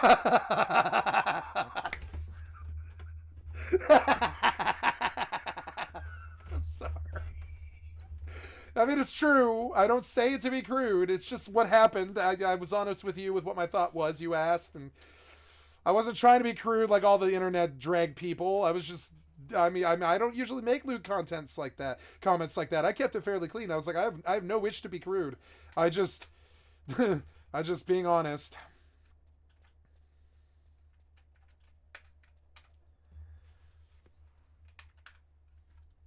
$500 giveaway towards their choice of SeatGeek tickets. Alex is thinking of heading to EDC, and Media is thinking the Savannah Bananas, which the latter of those two, more my speed. I want to go. I just saw that they're selling out stadiums. It's wild. The main thing, have fun, and also, for everyone else, remember, SeatGeek and my newsletter team over at the Daily Dip are giving away up to $1,000 in SeatGeek tickets every single week for just the next several. So make sure you get in before this wraps up. All you gotta do is add code PDS to your SeatGeek app profile for a chance to win the weekly $500 prize, no purchase necessary. And $1,000 prizes are available to Daily Dip subscribers. Just add code PDS newsletter as well to double your entries and winnings. But with that said, let's jump into and talk about the comments on yesterday's show. And there was actually a lot of conversation about FGM. Cosmo saying my heart aches for every girl and woman who are victims of FGM, and saying anyone trying to get it unbanned are a waste of skin and oxygen. We also had folks like Tahani sharing FGM victim here done under the guise of cultural tradition and religion. It caused me heaps of trauma and health problems I do not think will ever be fixed. And adding what's ironic is one of the reasons people want to do FGM is to curb women's sexual appetite. But then you'll see almost all of them complain that their significant other are frigid and sexually inactive. It's ridiculous and has nothing to do with religion. This, as always, throughout history, was a way to demean and control women, and these men do not want to let go of that control. And I love sharing a story saying, so I'm from Sudan, 90 to 98% females with FGM/C, and my mom once told me a story about how her mom, my grandma,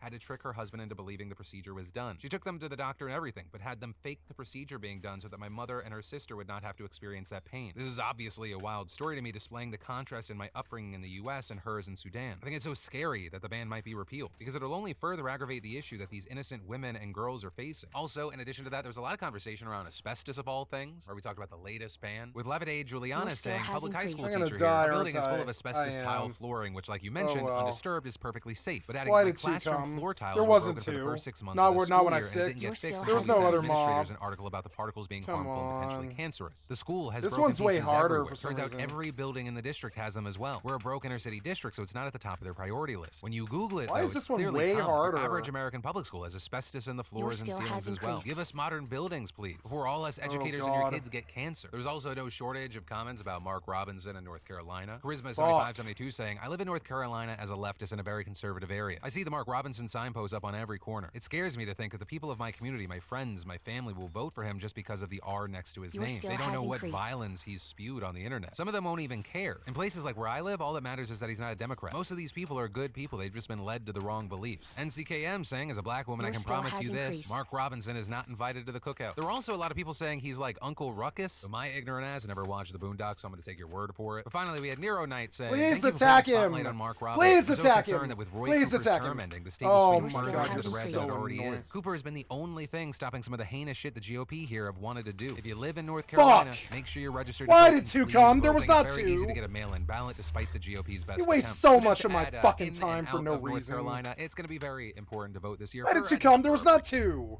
I pulled a single mob. There was not two there. Like, come on, man.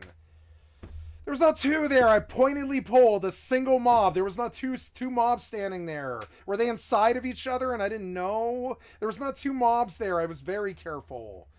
Fucking dumb, man. And then it was like suddenly really a lot harder. I went through 7 really quick and then I get to that mob and it's like, oh, you're doing no damage and you've gone through 3000 TP. And it's like, what? Like, why would this first 7 be super fucking easy? And then I get to that one and it's like, yeah, you're just not doing it. I guess it's just like a level higher, maybe. So annoying. And it would have been fine if 2 didn't come. Like, it would have been fine. Why did 2 come? Oh my god, going back to this stupid place is gonna piss me off so bad. And plus, I'm gonna de-level now.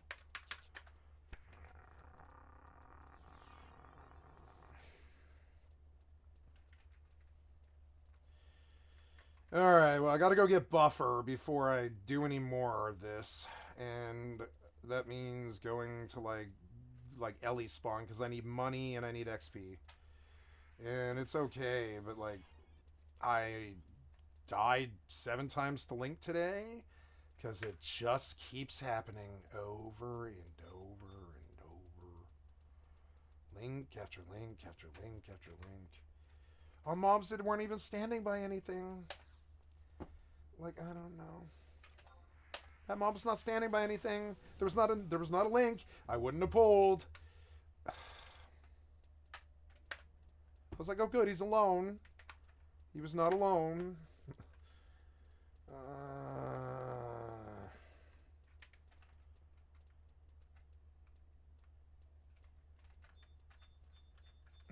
Alright. No, I need to go get buffer because if I de-level, it's going to piss me off because then I have to switch back to the axes and I don't want to do that. So, we'll go XP for a while at LE where I know I won't die to scrub-ass fucking Link from bad developers. I'm just going to, like, go on about my business here and try to do all this, you know?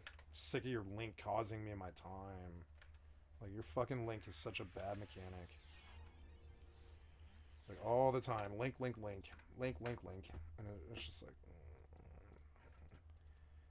Like, I get it, but... Link. Oh, you pull one mob, somehow Link. Link all the time. Link. Every fight, Link. It's just like, come on, man.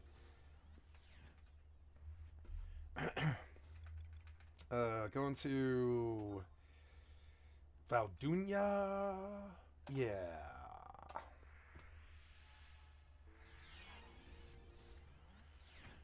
Link death after Link death, and pop aggro death after pop aggro death, and Link on a mob that wasn't standing by anything. Link all the time. Link, pop aggro. Link. 30 years of goddamn Link and 30 years of goddamn pop aggro. Link, pop aggro. Link, pop aggro all day long. Link. Hey, you linked, you popped aggroed. Hey, 2 minutes have passed and you pop aggroed again. We really need this existential fucking nightmare feel of a constant reminder that you have popped aggroed and linked again. Oh my god.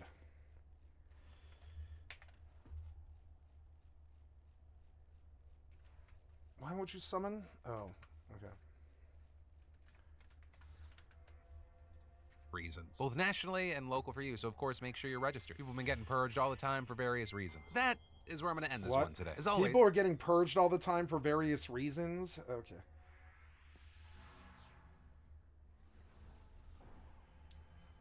Let's see what else is here.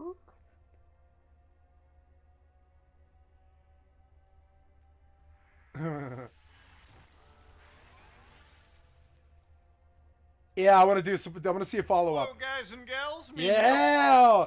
Mutahar from 35 minutes ago, 1.6k follows. Thank you for the excellent content for my stream. I like to sub to your channel. Love your shit. Today we got a little bit of a final update, I would say, on the Apex Legends hacking situation. Now, this might be the last time I'm gonna fucking really jackass talk about cocksucker. Fucking worthless waste of a human skin. Idea, a waste of time, the human. ALGS happened, which was the Apex worthless Legends piece of Global shit. Series. And in the middle of the series, 2 actual players ended up getting hacks basically gifted to them in the middle of the play. Gifted to them. Understand, anytime a esports player has a infected wall hack with show up, that's the death of their career. Now, thankfully, their career didn't end because the hacker known as Destroyer 2009 actually ended up coming into the lobby and basically signing their hack alongside this. And they basically told everyone, hey, listen, we're going to give you hacks. And they signed themselves along. You know, it might be a white hat trying to act like a kid. It might be some 67-year-old dude trying to act like a 15-year-old who really doesn't like how EAC works and how much of a real problem it is. And, you know, it might be a white hat who's like 70. I bet it might be, actually. That it wasn't these 2 players actually hacking. They were hacked in the middle of a global series. Now, usually I think global series happen... Global series doesn't mean anything. You can get hacked during your daily or hacked at the global series. It doesn't matter when. A private server setting, maybe a private build, maybe in person. Am I not but to do it in over range? the internet Oh with my the, God. I guess, security that EA had is a bit questionable. But hey, you know, the whole thing. Are you gonna attack or? In a little bit of are you gonna attack here? Is Apex you're just Legends not gonna safe to attack, play? or is my computer safe? You're just not gonna attack, huh? You're not gonna attack. Okay, well, let's go get unfucked. I don't want to run. It's so annoying that I have to, like, accommodate all this. I don't want to fight on the landscape, because it seems like that might have caused the problem in the first place. So... The tiger needs to get back on him. Yeah. Please attack the damn Ellie. Are we... Okay.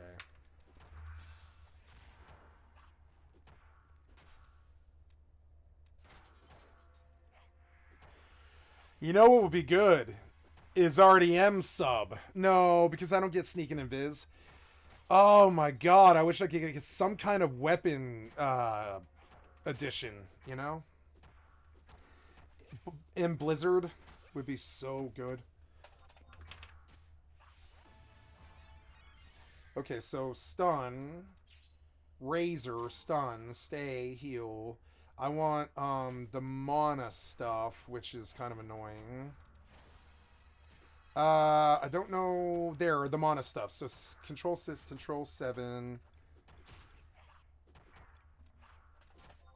We're gonna say, give me that one, and say, nope.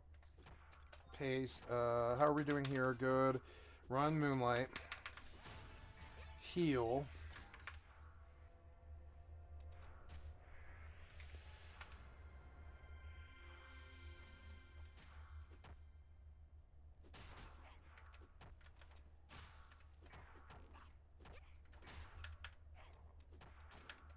My Mortal log, but I don't know. I'm not really enjoying Mortal very much. Like, that fall kind of sucked for me, because now I have to get all that armor and shit together.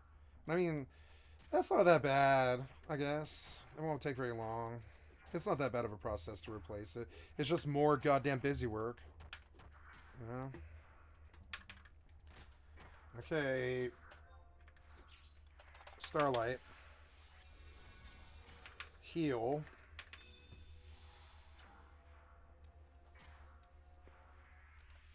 Okay, this paused. Why? Now, in this situation, there's been a lot of misinformation that's been floating around. One of the pieces of information I saw when I watched Charlie's video actually earlier was one person actually tweeting out, because of the knowledge I have in programming, Destroyer 2009 is using the server's own tools to make its magic happen. He's using webhooks, which is a feature that makes it possible to send data in real time between two different systems or applications. So, of course, like the internet, I guess people jumped in and believed this, even though maybe the definition of webhooks I don't know works about out, but that. that wouldn't apply in a situation like this. I don't think so. There are two people that I want to shout out in this situation that have done an absolutely good job at demystifying the misinformation on this situation as well. These two include Pirate Software, who has recently blown up. He is somebody with an amazing... I watched Pirate amazing Software's resume. video on He's this, worked yeah. for Blizzard Entertainment, Amazon, and of He was course amazing. the U.S. Department of Energy. So this guy knows what he's talking about, and he was able to demystify and actually interview the two affected players in this situation. So in his interview, they actually went over a few steps, and one of the things that kind of came up in one of the clips that VirusTotal.com GUI IP address. Why is the IP address there? 9 out of 91 security vendors flagged this IP address as malicious. DigitalOcean, Sins Army, SciRadar, GData, Malware URL, AbuseX. Security vendors analysis. Anti-Y-AVL, Sins Army, SciRadar, GData, which is a phishing thing, and Malware URL. that I'd seen was the topic of reinstalling Windows and whatnot. Jen Burn just stated in my chat that he did a full reinstall of Windows before the tournament started. Full reinstall of Windows before the tournament started. Yeah. And if malware could persist through it. So I want to take a side note and just tell That's people what I would that do too. persistence I'm not trying to is an fuck art. around Okay, with one losing way my that I'll tell career. you is If they'll pay, I've seen like, trust me, malware dude, I'll do persist. anything. I'll reformat the computer. I'll spend 2 days there sitting in someone else's fucking LAN cafe or whatever, paying them for their time or whatever, being like, look, I don't care. If I'm to compete in this, I have to reset that computer and install a new copy of Windows on it, and I'm gonna videotape the entire process. I will not be accused of cheating. There's too much shit going on right now. And they're like, you seem really paranoid about getting busted for cheating, or, you know, what's going on? I'd be like, motherfucker, trust me, if something bad happens, you want the video of you reformatting the computer. You don't, like, if you tell them, fresh install of Windows, I know that no one else's shit is on that LAN cafe computer. I know that no one else is set up for a bomb or to fuck me around or something like that. You know, and that's essential to me. And I would lecture them if I needed to. I'd be like, look, you're going to have to let me do this or I won't compete. Because I'm not stupid. I know the class of people who do these sort of things. They don't have a lot of scruples because this is the only chance they get. This is the only chance they get. This is their 15 minutes of fame. They will do anything. They don't have scruples.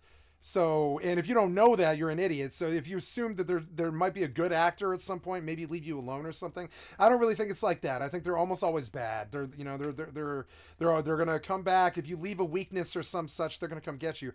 Coming into that computer and not reformatting and knowing what's on it is a weakness in and of itself.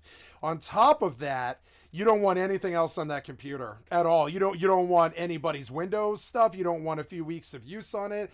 You don't want anything at all. You want a fresh reformatted computer with absolutely nothing on it. No malware, no bloatware, going down the whole fucking hardware list. The software list, app list, looking for everything that doesn't have to do with fucking Apex Legends, Discord, and Chrome probably, right?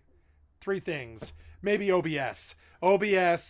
Chrome, Apex, the 4 things that you need. That's it. There's no calculator. There's calculator, but I mean, like, there's no bloatware. There's no fucking Alienware shit or any of that, or some proprietary maker or anything like that. And I would never compete without insisting on that. And you know what? I would have been like that way back in 2010 too. I think it's been like 15 years since it's been like that. I don't trust LAN cafe computers when I go in. I'll use guest accounts, or I will type in my password with a with the on-screen navigator, the on-screen click thing. I will never type a password into a LAN cafe computer. That is foolish. It's just foolish. It's like leaving an absolute record of your identity and a complete hole to just get fucked. It is very foolish. Do not put your passwords in LAN cafe computers ever. And if you do, you can put a password into a LAN cafe computer. Just don't type it. Don't ever type it. It will leave a record. It'll leave a record in the fucking win registry, and it'll leave a record in the fucking if there's a keylogger. So you don't type it. You click it. You click those keys to type your password and all that. I was just trying to elucidate to people who might be gamers using public computers at some point in their life.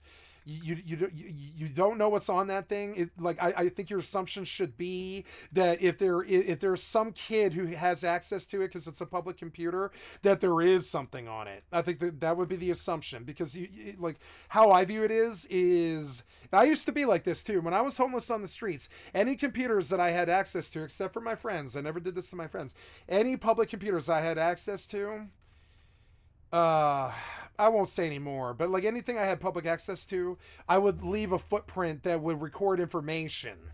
It wouldn't ever steal anything from them, and it wouldn't give me any passwords or anything like that. But it would record information, who's using it, whatever. And I won't elucidate how I was doing that. I just have an old trick that I've done since I was 20 or something like that. And I don't need it anymore. I haven't needed it in 6 or 7 years. But it's good to understand who's using the computer. That's information. Information is always really powerful. Another thing is, if there's a public computer and you're a criminal, one of the fastest ways to get out of a bad situation, if you have nothing else to lose and get out of it, you want to get out of it and you don't care about breaking laws or any of that stuff, one of the fastest ways to get yourself out of your situation is to just hack someone's Wi-Fi password. You can just pretty much get into their phone and get whatever the fuck you need generally. It's hard to get GPay or PayPal, that kind of thing, or even really much further in terms of money or anything like that. But you can usually find some kind of information. Now, I never used to do stuff like that, but when I was desperate, or I needed something, or I needed information, or I needed an in, or I needed something, I would there's ways to just see information about what's being done on that computer. It's very easy. So, also, don't ever sign in to someone else's computer on Chrome. Do not ever sign into Chrome on someone else's computer, ever. It takes a dump of your entire password collection. Everything. Every password you've ever used your entire fucking life. It's right there in the Chrome. I would show you, but it's a security risk. It's right there in Chrome. So public computers are icky. They're icky. You should make an assumption that if there is a computer literate person nearby with no scruples, you can probably make an assumption that they have put something there to either A, get your passwords, B, track you, see, maybe get your credit card number somehow. And another interesting way you can look at it is you can also put a camera. You don't necessarily need a keylogger or anything like that. A camera will often do better than a keylogger, believe it or not. I've definitely used some cameras to get computer information of admins and high school labs and stuff, teachers. Never did it to friends. I've never harmed friends. It's one of the reasons why I still have friends. I don't have a lot of history of harming friends. The times that I did, I fessed up and took all the hell for it. I don't harm friends, and if I did, it was minor. Like stealing a hit of acid was the worst thing I ever did to any of my friends. I stole a hit of acid from one of my best friends, and I'm still paying atonement for it. Like, you know what I'm saying? I baked in my own sweat on that one for 10 years, and I felt so bad. Finally, I broke down crying just telling him, and he was like, yeah, I knew.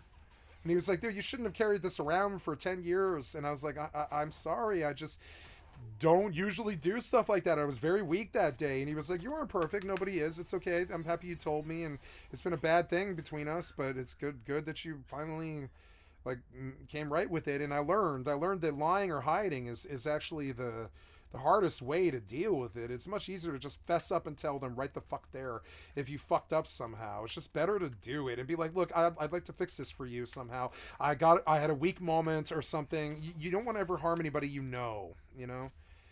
But public computers are open season, and you should be aware of it. Library computers, especially. Don't ever put your passwords into library computers.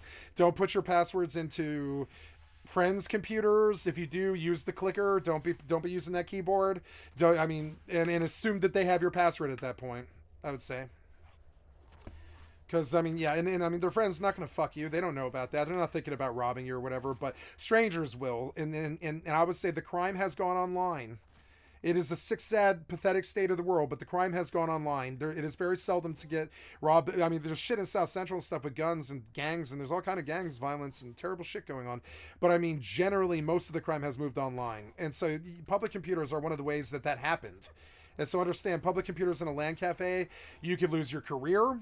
You could lose your accounts. You could lose your characters. You could get banned. You could get demonetized. You could get dethroned. You could get accusations of cheating. You could get all kinds of things that ruin you. You could catch a VAC ban and lose all of the games that you've ever bought on Steam. There's many, many problems with it.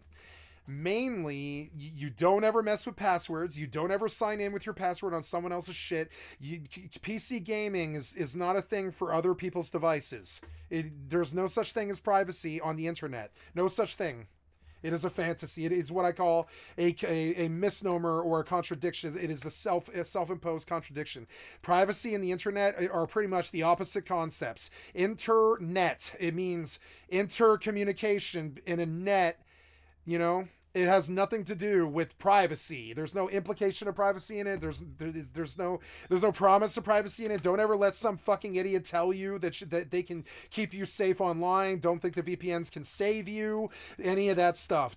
Security and internet, I don't like using that word in the same sentence because they don't mix. I just don't think the internet is secure. And if you look at it like that and you make the assumptions that they do have your passwords, you don't have money where they can steal it, and you don't do stupid shit on public fucking Wi-Fi's or public computers, and you don't go to LAN cafes not expecting the fucking 15-year-old kids not to steal from you and all this other stuff. And I'm sorry, but it just is. It's like, now, are they always going to steal from you? No. You might have a totally fine experience 9.9999999999999 times that you've ever been to a LAN cafe. Call it 50 years of LAN cafe, right? But all it takes is once. Maybe you go to LAN cafes for 50 fucking years and you never have a problem, right? But then it happens that one time and you get demonetized, dethroned, desalinated, fucking straight up exsanguinated and kicked out. Your accounts are fucking stolen. Your money and your Bitcoin's gone. Your shit's fucked. Your games are gone. Your Steam account's back banned. And you're like, what the fuck? And that's purely because you signed in to a public fucking system. And so understand that this Shadowrunner fucking reality, it actually does exist. I've come up against it quite a lot. I have definitely witnessed a lot of people try to hack my Wi-Fi's before with stuff like Can't Enable. You can actually see it. Like, you know, I mean, I've definitely seen people in places like a criminal dormitory try to act like they knew more about it than I did. I've seen all kinds of things, you know. And I'm not talking about hacking. I'm talking about just public use of public areas. It's like if you have to use a room somewhere, you pretty much have to sign into the room. You have to walk into the door, and everything in the room recognizes that you're there. I mean, that's how the real life is, and that's how the computers are, and you can't get away from that. There is no privacy on the internet, not at all. Through OneDrive. Now, I want to just bring up for the record that operating system reinstalls, like even if you reinstall Windows, it's not as if, like, you know, it's a catch-all bullet. It is. It should be. It should be. I mean, now, there's two ways that this can happen. They partitioned the drive and you don't know it. They made the computer and sent you an infected computer, which is what happened to me. Or the reformat wipes the virus. No, the reformat does not. The fucking malware does not survive the reformat, but a partition will. And if it's a good enough hacker, he can hide the partition from you, and you never knew it was there, and there's this malware stealing from you again, all over again, and it never was affected because you OS. Whoa, now what's this? Oh no, what was this? Oh, okay. Yeah, I forgot to compress. Now let's see. Oh no, the Mac targeted me. Wait, remove Exumer from overview. No, that's not what I want. Now, why did we target me?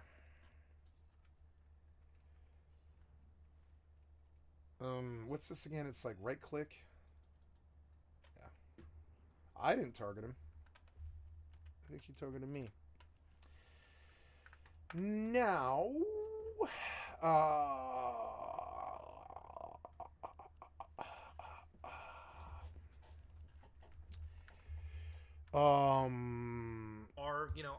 it's not that the malware survives the OS.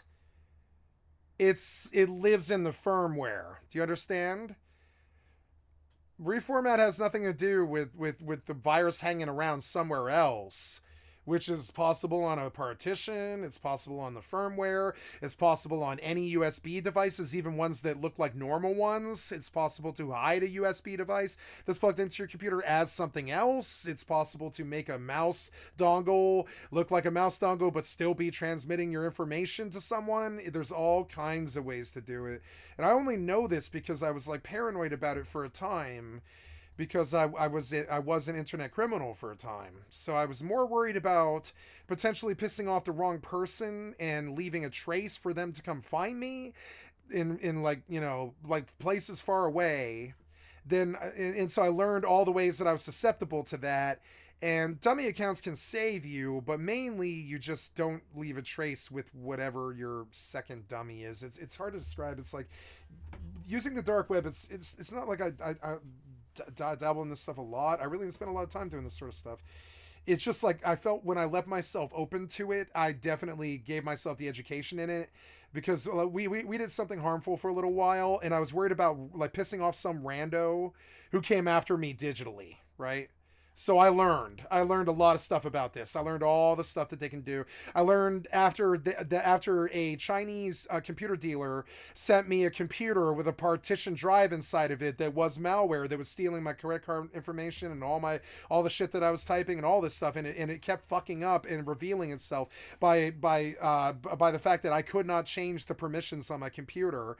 I called a Microsoft tech who eventually told me I was like more knowledgeable about this than he was, and he was like, well, you have a partition drive, and we found it, and we stumbled around for an hour and a half before we considered that there might be a magic partition drive or something there, and we went and looked, and there was a partition, and on it was the person who had sold me the computer on Amazon had been stealing my information for like a year and a half. I gave that computer away for free. The Microsoft tech was like, I am now reporting this. We're taking a fucking example of this so we can warn our customers and stuff. And he was like, I'm taking some information over the remote desktop, and he was like, I'm making, I'm going to try and make an example of this and try to be more careful of it in the future. And he was like, you helped me figure this out better than I think my own friends could have who worked here. And you should have applied to this place. You're better at this than I am.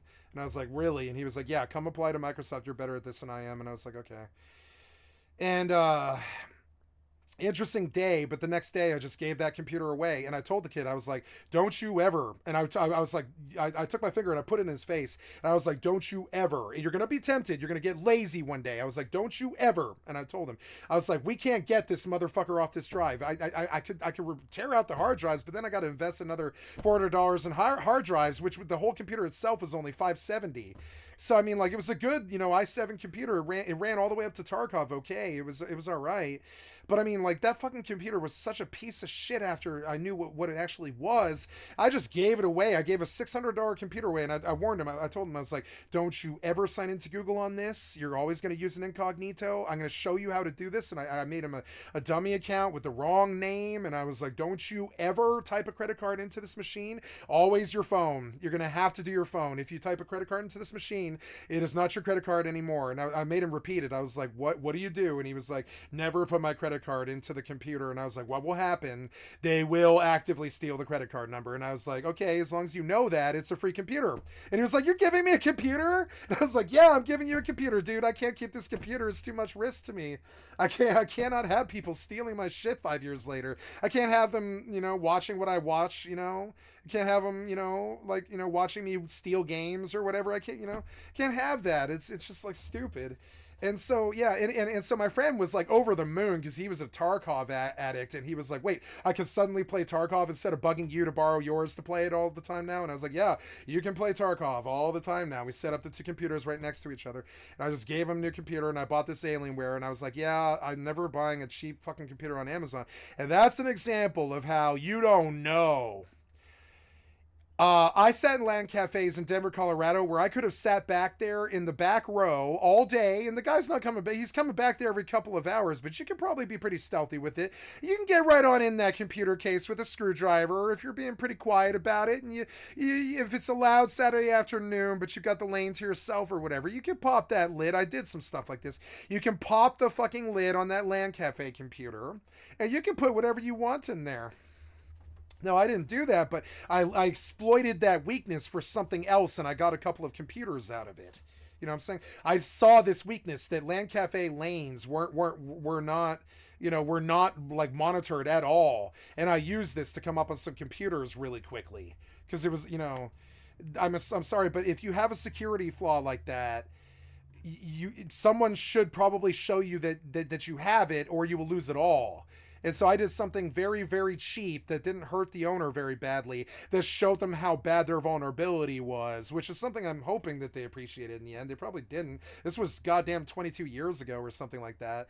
But I mean, like, I'm hoping that they kind of learned from it and learned that they needed cameras back there, because anybody can do anything back there. They can be installing hidden things on there. They can install a camera to record the computer screen. They could stick a partition drive in it. They could hide things in it. They could dummy up cords. They could dummy up drives. They could dummy up monitors. They could hide things in the back of the monitor. There are so many different ways that a piece of shit little kid with some ingenuity can get your shit and fuck you over so bad that like public shit, you just don't even take the risk. You don't do it. You type all your passwords in with on-screen keyboards, and you act like it's a cell phone, and you don't give any data. You don't get tempted to sign into your email or any of that stupid shit, because that's how you get sunk.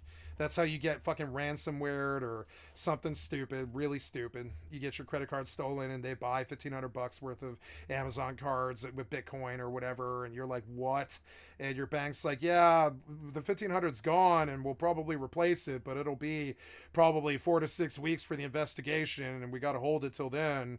You're like, I need my $1,500, and the bank's like, yeah, we're gonna pay you the $1,500, but this wasn't gonna be instant. You know, we understand if you don't want to be a customer anymore, but this wasn't gonna be instant. We're not just gonna hand you $1,500 because a criminal was a bad actor, and they don't, and so they make you wait like 30, 45 days sometimes, and you're like, what the fuck? I got jacked for so bad, and now I think it's a lot faster. But I'm talking about back then in 2010, some of that shit could really fuck you.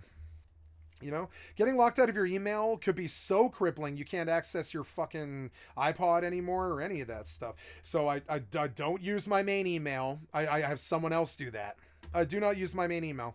And the password is this crazy 36-digit fucking hash key that's never going to be cracked. That's done by a professional and all this. And I don't ever access my own email. I have somebody else do that. And I told him, I was like, I need some help with security and stuff. I can't be accessing stuff. Like, I access my Gmail, but I don't access my mains that I've had for 25 years ever. I don't sign into them. I mean, I sign into them, but I don't like ever provide passwords for them. I have someone else do that. And they go in and they check my monitor and my email every day because they know that I have people after me that were trying to kill me for no reason. And they're trying to protect me. And they check like almost every day, and they're in there like looking because, if I look, it's a risk, and on top of it, it's just like one more like little security hole. If you're spending all your time checking your email each day, it's another security hole. Like, do you need the information there? Yeah, if you did a transaction or something, you probably do, but I'm not an email person. I don't sit there monitoring my email at all. I never did. And so being email reliant is also kind of a security risk. I would do any email reliant stuff on your phone with your phone number attached to it with a 2FA, like any of that stuff. In all this public systems, you must be aware if you suspect something's wrong with it, there probably will be something wrong with it. Why is the Z key and the Y key switched? What's that about? Why is the Z key and the Y key switched? It's some kind of nerds idiosyncrasy having to do with taking gifts while he's coding, and he switches his Z and his Y keys so he knows which laptop is his, and it's a beautiful little idiosyncrasy, and I like it. It's a nerd thing. I like it. I do something similar, as you can see. I always know my keyboard because the caps lock is removed, and I also disable it in the Windows. I don't like caps lock. Obviously, attacks like Moonbound, for instance, malwares, which can go through the computer's UEFI firmware, and Kaspersky has a great write-up. I could type so fast that shift does not bother me. Caps. I need caps lock on the phone. Definitely, but I don't need it on the fucking computer. Talk about this situation. So if you want to read up on how operating system reinstalls are not the catch-all bullet, this is just one other vector. I wanted to bring this up because when I heard this part in the interview, when there were Windows reinstallations, this piqued my interest, and obviously the discussion. It's firmware or partition, one or the other. How certain artistic ways can be handled and make. Or admin can do anything. If there's an admin on that LAN cafe, admin can do anything. Making sure people stay hacked. That said, kind of rambling on here. Let's go forward. Inside job, question mark. The Apex situation. But the other researcher that I want to bring up into this was John Hammond, who made a video talking about this as well. And again, these are both cybersecurity researchers that have credits in the game. Yeah, they're great. What they're talking about. Oh, now, of course, when you go into these situations, I wanted to delve a little bit deeper and see where the issue actually lies. Now, one of the things I touched upon in the previous video was you never really know, okay? At the end of the day, it could be a problem with the Apex Legends game. It could be a problem with the anti-cheat. It could even be a problem with something that these two may have downloaded onto their system. There are just so many vectors, and without actually having access to their systems, a memory dump, or something of that nature, without actually having real evidence to peek into, all anybody can do, regardless of their credentials. I want the NSA or the FBI to go after this and catch this supposed 15-year-old, because I think it's actually a 67-year-old white hat who wants to look like a 15-year-old who plays Apex, but I think it's actually someone my age who doesn't like how bad these kids are being treated by the cheaters. So they're trying to close the holes in the Apex fucking program so that cheats aren't so common anymore. It's weird because I think everybody in the world is probably thinking that this is the worst hacker in history or something like that, right? Not history, but I mean like in gaming history. But I think I see a very, very high chance that this is actually a really good person, because there can only be good things from this. The gamers were not harmed. Their careers were not like, and I think I see the master stroke of an actual, like, you know, adult with, like, or maybe it's a kid, who knows, maybe the kid's advanced enough to be thinking thoughts like this, but I'm guessing it's actually a 50-year-old white hat who wanted to show the world that it's not okay to hack these shooters anymore. The kids are miserable. They can't stand it. They can't stand dying to headshots that they don't deserve. I can't either. Nobody can. And so the first way you address that is you show the world what the hole is, right? Show them where the butthole is and spread it. Because, you know, that's the first way to address a hole, is you let the world know it's there. You say, hey, there's a pothole in front of my house and it's breaking my truck, and I need you to do your fucking job and come in here and fix this fucking hole. And so the software dev comes in and is like, oh yeah, sorry, apparently Apex's fucking anti-cheat is actually a full-blown rat, and we're getting rid of that now. Sorry about that. And all the kids are happier because they're not getting headshot by some cocksucker from 55 fucking meters or whatever instantly, you know? Or not 55, but like 550 meters, you know, instantly anymore. And they're like happier. And it's weird because I think the community thinks black hat, but I see white hat. I see a whistleblower. Credentials or their history or their understanding. And so the reason I'm saying it now, the reason I paused the video, is because we haven't seen this video yet, right? We haven't seen the videos around this yet. And so I think I think we're gonna hear the word whistleblower here somewhere in this malaise of internet fucking hot air. There's gonna be accusations of a whistleblower here, because I see the signs of a whistleblower. The hacker that I saw spawning 60 bots to kill a fucking championship Apex player, I don't see an inherently bad person there. I see what's the word? Criminals are almost never, I mean, sometimes they are actually, but I mean, like, but hackers are almost never divas or, you know, I mean, like egotistical. They're very egotistical, but they're not like, you know, they're not reputation based, because most of their stuff can't be talked about. You know, they're reputation based with their crews, but they're not. The most of the world doesn't know what they're doing. You know. So where I'm getting with this is if the hacker's loud and he's spawning 60 bots to kill one of the Apex fucking streamers of the world, one of the big Apex streamers of the world, live in a match, so the entire world can see that he's spawning 60 copies of himself to kill a player, right? I don't see Black Hat in that, because it's so loud. It's like he's walking through the square, firing off like a pistol to get the cops all coming after him, to show the world how easy it is for him to get a pistol or something, you know? It's kind of like that. And I think the word we're going to see here in the next week is whistleblower. And so I'm going to hold my reservation of this quote-unquote piece of shit 15-year-old, because that's just what they thought he was. That's just what the name implies. And I don't like implications, because it implies that someone wants you to infer something. If he wants you to infer 2009 from his crappy hacker name, it's something I don't think a 15-year-old hacker would do. They would be too scared of that. I think they would be so scared of the big bad world coming after them that they would be like they get that shaking in their stomach of a child who hasn't faced the world yet. And I think they would be very, very, very scared to take credit for it.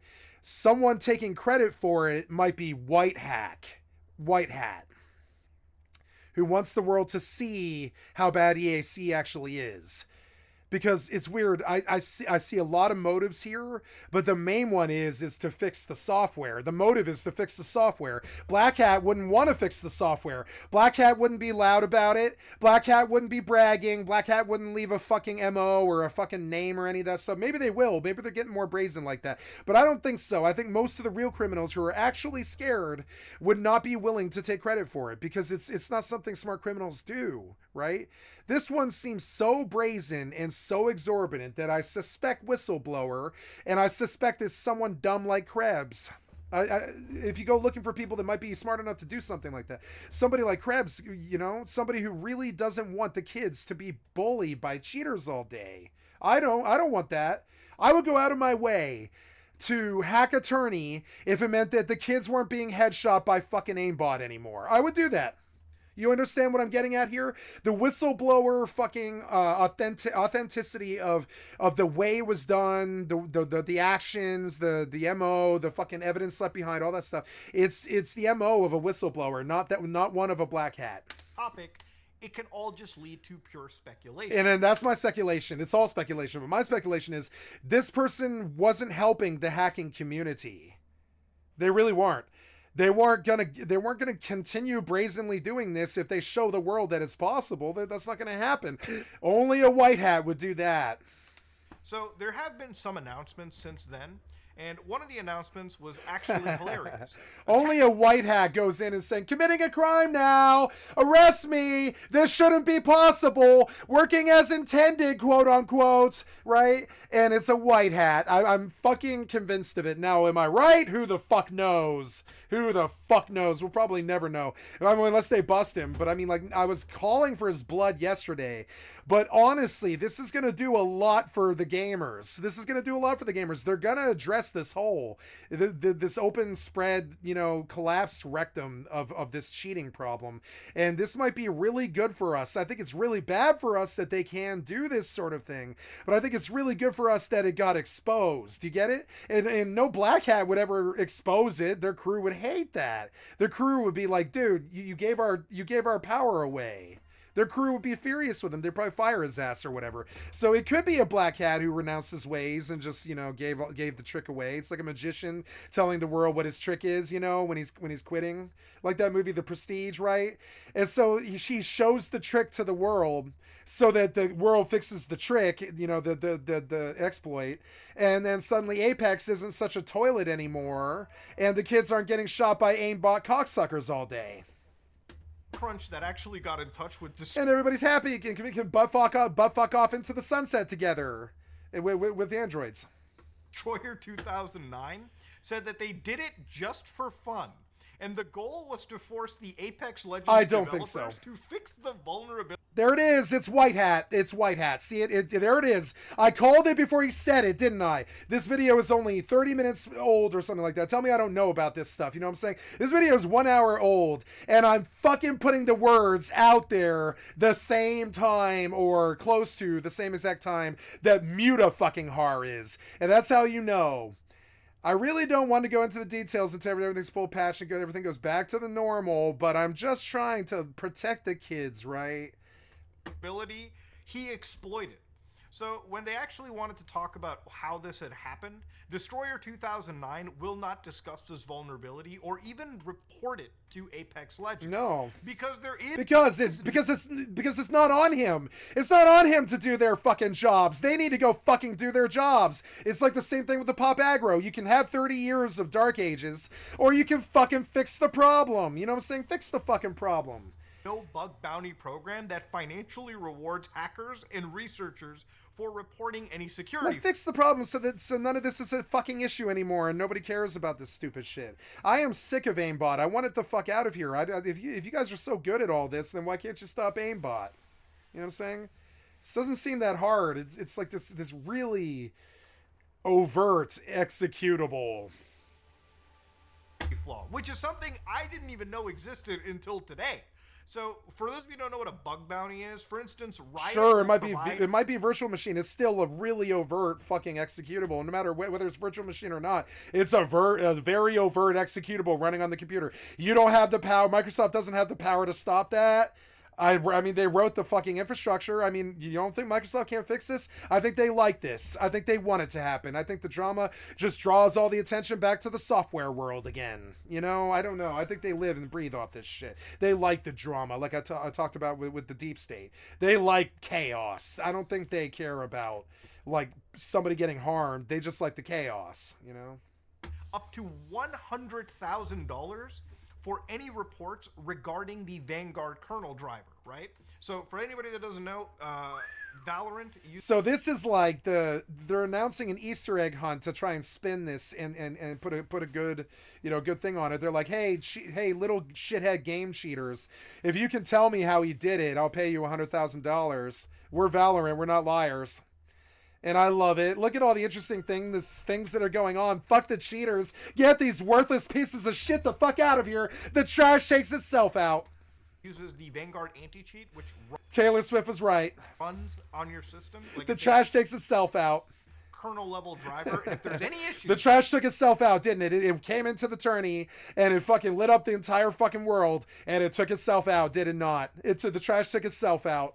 You don't have to go chasing them. You don't have to fight them. You don't have to call them names. You don't have to like live in some Hatfield McCoy fucking stupid ass feud with them. You just let the trash take themselves out. And you fight them. You're incentivized to... If you sit by the corpse of the river long enough, the corpse of your enemy will float by. That's Liu Shang. Report it to Riot, so they'll pay you, you know, for basically keeping their software safe, right? I didn't even know that EA was cheap enough to not offer a bug bounty program for one of their biggest online games out there. But I guess that's why we're sitting here. So obviously there have been some announcements. For instance, Apex Legends comes in. The actual account finally says, on Sunday, a few professional Apex Legends players' accounts were hacked during an ALGS event. Games and player security are our highest priority, which is why we paused the competition to address the issue immediately. Our teams have deployed the first of a layered series of updates to protect the Apex Legends player community and create a secure experience for everyone. So here they've actually said that, hey, there have been a layered series of updates. So when I read this, I thought to myself, okay, it's probably something directly with Apex Legends, right? So when you go to Epic Games, even Epic sits over here and says, we've investigated all the reports of a potential RCE. Now, one of the mistakes I made in my previous video was I said remote code exploitation instead of remote code execution. Remote code exploitation is wrong. Me and XQC have one thing in common. We barely get sleep. But yes, it is remote code execution. So one mistake I had. But anyways, EOS says, Apex Legends, we have confirmed to be unrelated to Easy Anti-Cheat. We are confident there is no vulnerability within EAC being exploited. So I feel like with that said, I can kind of really believe what, Easy Anti-Cheat is saying, just because in my opinion, and again, when looking into a situation like this, all you really can do is speculate. If Easy Anti-Cheat is actually compromised, I could imagine this kind of attack would be occurring in other games powered by Easy Anti-Cheat, right? Like you would start to see it in other games that also use this similar driver. The other reality of it is, if this was an Easy Anti-Cheat situation, I highly doubt a person like Destroyer 2009 or anybody would be willing to expose such an amazing golden goose level of an exploit, all just to make 2 days of internet content, okay? 2 days of an internet news cycle.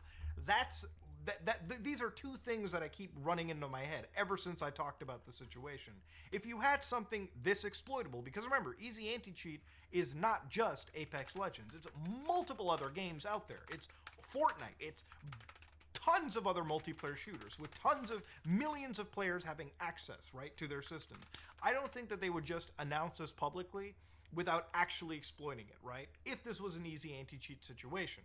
And I thank God, hopefully it's not an Easy Anti-Cheat situation, and it doesn't look like it either, because if it was an Easy Anti-Cheat situation, a lot of computers would be at risk. And again, that's one of the reasons why I said at the time, if this game has an issue, Apex probably is best to not run it for a couple days. Now, of course, Connor Ford Hideouts came out, who, if you don't know who he is Apex's security worker. So he says, we are working, the team on this are some of the most talented I've ever had the pleasure of working with. All I can say is the care and love shown from parties involved make me thankful for the co-workers and developers on this game.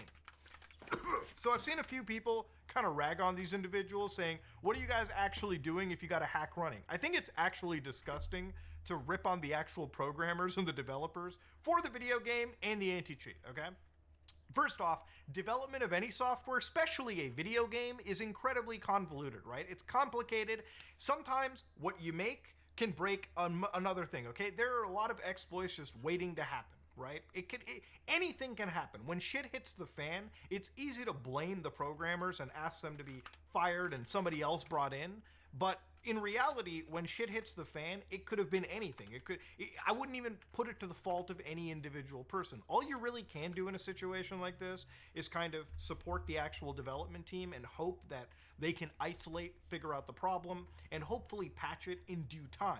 Remember, it's not as simple as, going to the office, clicking a few buttons, finding out where the exploit is, clicking another few buttons, and patching. Now again, like I said earlier, I wish we had more information in regards to the two people who had actual malware show up on their system, just because I would like to see what they were doing on their computer before the game. Had they clicked on any phishing link? Had they launched any piece of software? Were they individually compromised?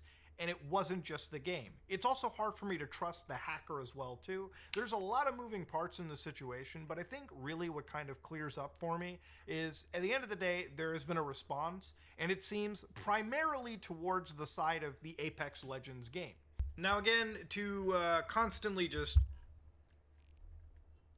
Now obviously, to go back to that Pirate Software interview with the actual affected, I would say that given what he had seen, there is, at least in my opinion, a reasonable expectation that maybe there was some actual remote access, some direct compromisation, maybe of these two individuals. First off, to basically say something, anybody that does these kind of high-profile hacks, there isn't necessarily even a contingent requirement that there is rationale.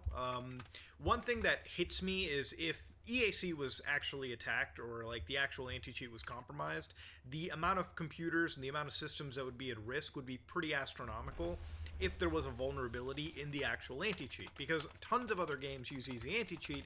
That was where I think a big level of fear came out. The fear-mongering was actually centered around there. And had this existed, I don't think a high-profile hacker or any hacker would have given up the sauce that easily and had caused, what would be an amazing 0 day, would be an amazing entry point into millions of computers up just as easily as that. Basically give up their cards in a ALGS finale like this. If it was, however, related to just the game itself, I still don't think giving up, the cards would be that logical. It could just be that Destroyer 2009 in some white hat way just wanted to make a big hoopla and cause Apex Legends to reassess their security for their specific game. However, if this is just, the case of two individuals being compromised, then the act of playing Apex Legends is far safer than what we thought, 48, 72 hours ago. I will say, however, when it comes to situations like this, the amount of awareness that is raised by people, or the amount of, eyeballs that are opened in regards to computer safety is actually quite welcoming to see. I think for people who, are questioning, is it safe to play something, should probably question any software that connects to the internet and has you interacting with other end users. This could have been something that may have happened in something like Rainbow Six Siege. It could have happened with other anti-cheats that are at that root kernel level, if that is the actual situation. But at the end of the day, for people who want to be completely safe from these situations, I've always talked about sandboxing your games or virtualizing your, Windows installations so you can add that extra layer of security. But it's one of the reasons why at least and again, this goes for people who can afford it, if you can buy a separate computer, it doesn't have to be a crazy good gaming computer. Most of these esports tier games don't really have crazy system requirements. Buy a separate Windows PC, just so you can have that separation of, software. So you can have your core system where you do all of your, important stuff like banking, personal information, things like YouTubing even, or streaming. You have your own dedicated computer for that, separate from a video game that opens up a potential attack vector, right? That is probably the best advice to give. And if you are truly paranoid, then yeah, waiting, a week or two or until a significant patch is released to play this video game, it can be a thing. One of the other ways I always tend to play games like this is usually on PlayStation or Xbox. I find that typically on a console, the ability to get hacked is not something that is going to be happening. And if it does, then boy, I look forward to running unsigned code on a console anyway, so let me figure out how to do that right there and then. That said, this is pretty much the end of the Apex Legends saga. It's crazy how one little cybersecurity slip-up has made, I would say, hundreds of thousands of people, the whole community, pretty much wake up and kind of understand and learn a few things, I would say. In all, I just hope this is never an issue that goes into the easy anti-cheat situation where potentially millions are affected. I really do hope that this gets resolved as quick as I can, and I do wish the best for the programmers and security officers at Apex Legends, EA, Respawn Entertainment to basically have this resolved and the rest of the player base as safe as they can. That being said, this is me, Mutahar, and I'm out.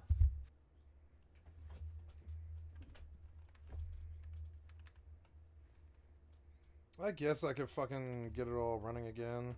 Space. The final frontier. For humanity and game developers both, apparently. Since the earliest days of gaming, space has been intimately tied to its evolution. And while various space-related genres have rose and fell over the years, the concept of exploring the stars has always remained as a lasting dream for developers and players alike. In fact, few ideas in gaming seem to be responsible for as much excitement and disappointment as space exploration.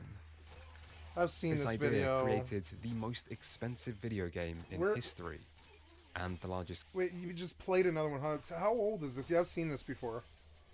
Robin Hood might be the worst TV show of 2023. I hate The Wither. Cryptid Iceberg is making me violent.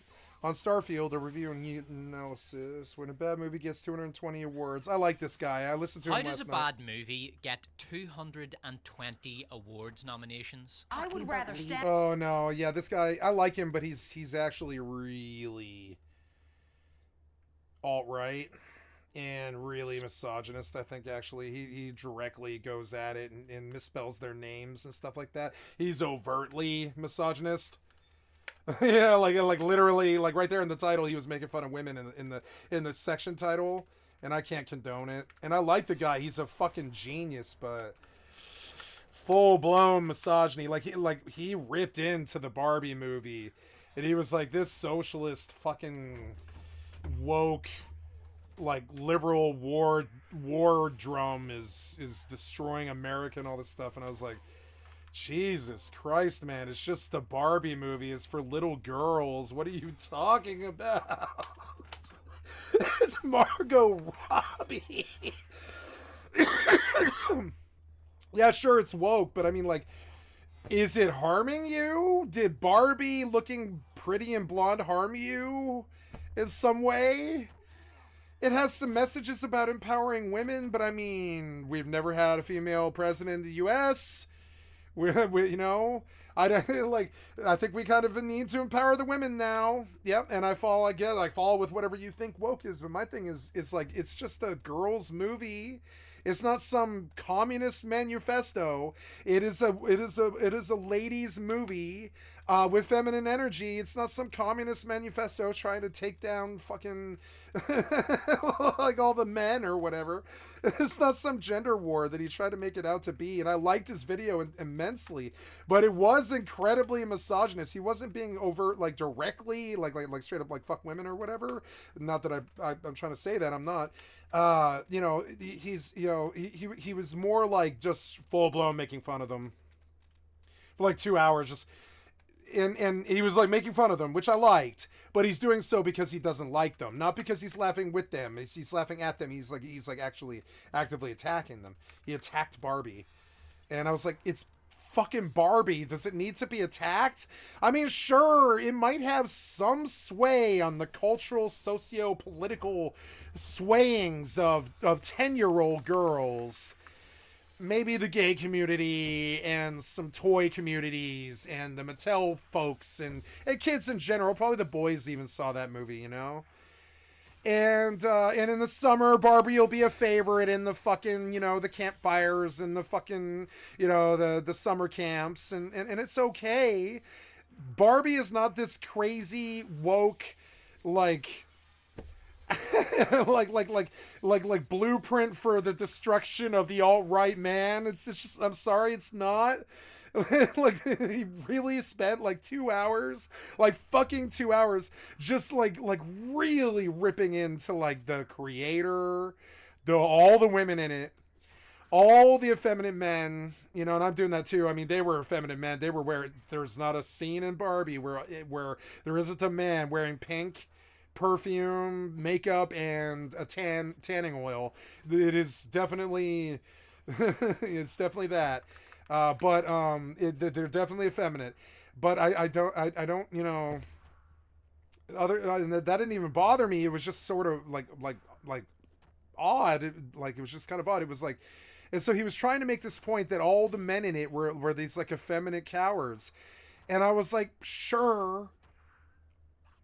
Isn't that kind of what you would expect to see from a Barbie movie? Ken was kind of like the sort of the douchey rich kid preppy. He was like at least my concept of him was he was basically like Archie or something like that. You know, he's like the rich kid preppy who is like the ideal boyfriend, and he's a lifeguard, or he's a soldier, or he's a, you know, whatever. He has some strong man job, or he's a, you know, he's a doctor or something like that. And it's all about gender roles and all this stuff. And I think these weird people, they like psychoanalyze Hollywood movies directed at 5-year-old kids. And I'm sorry, but I don't know why we need to have a discussion on the woke tendencies of kids films when most kids films are the complete opposite of Barbie. I would say even Harry Potter was sometimes a rather dark, violent tale.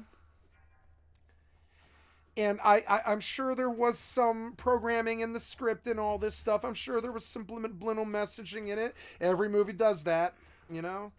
But this whole thing about communist manifesto to take down the alt-right and all the strong men of the world and all that Andrew Tate fucking horseshit rapist idiot. And, like, I'm sorry, but, like, not everything is this culture war. And it's weird because they talk out of one side of their mouth. And they're like, culture war, and it's women trying to empower themselves and hating men and all this stuff. And it's like, and he was very alt-right. He was very, very misogynist kind of. And he was totally okay ripping into the women for like 2 fucking hours. And I don't think I could take a shots at the women we've never had a female president, and they didn't have equal gender pay until like 1990 or some shit. Like, you know, like I don't think, you know, and housewives don't have insurance, you know, housewives don't have benefits, you know, I'm just saying, and all this other crappy shit that they've been through, I think we can all kind of recognize were societal woes. And but I don't see why you want to make a 5-year-old's like a children's movie into this culture war when I don't think it's even there. I think yeah, they're trying to get a message through to kids that girls are awesome. But I mean, isn't that kind of the opposite of what we've had for 500 years or whatever, 5 billion years, 5 million years? Like, you know, like that's the opposite of what we've had since the dawn of mankind. And it might be good. We've had quite the opposite. Usually it's quite the opposite, you know? And so, yeah, like, I don't know. I was just like, man, I don't know. Like, let them have their little day in the sun where they exalt and rejoice. And I'm speaking down to them, almost sexist, because I'm thinking of it like he does, you know? Let them have, you know, like as if I'm giving them mansplaining or giving them permission or something like that. I can spout feminist stuff too. But I mean, it is kind of like you're giving them permission. It's like I was sort of like attempting to give them permission, like they need it. They don't. They're wonderful people. They make the best Hollywood stuff. They're awesome. It's Margot Robbie. Who the fuck cares? They're not bad people. They're not these feminist woke Nazis that are trying to like brainwash little girls. I know that you want to say that, but I just don't think it goes that deep. I just don't think so. There was a message there, which is that the women didn't get such a good rap for a while. The women got a raw deal there for a little while. There's a message, yeah. Your skill is it has wrong? Increased. I mean, is it wrong to give them some of that social power back after thousands of years of being chattel?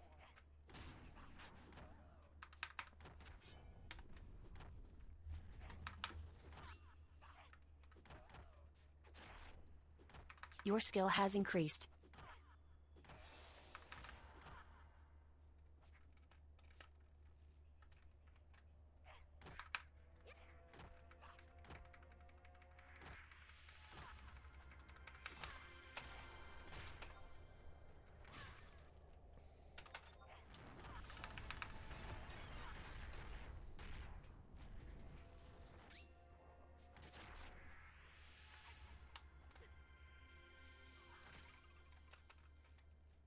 Your inventory is full.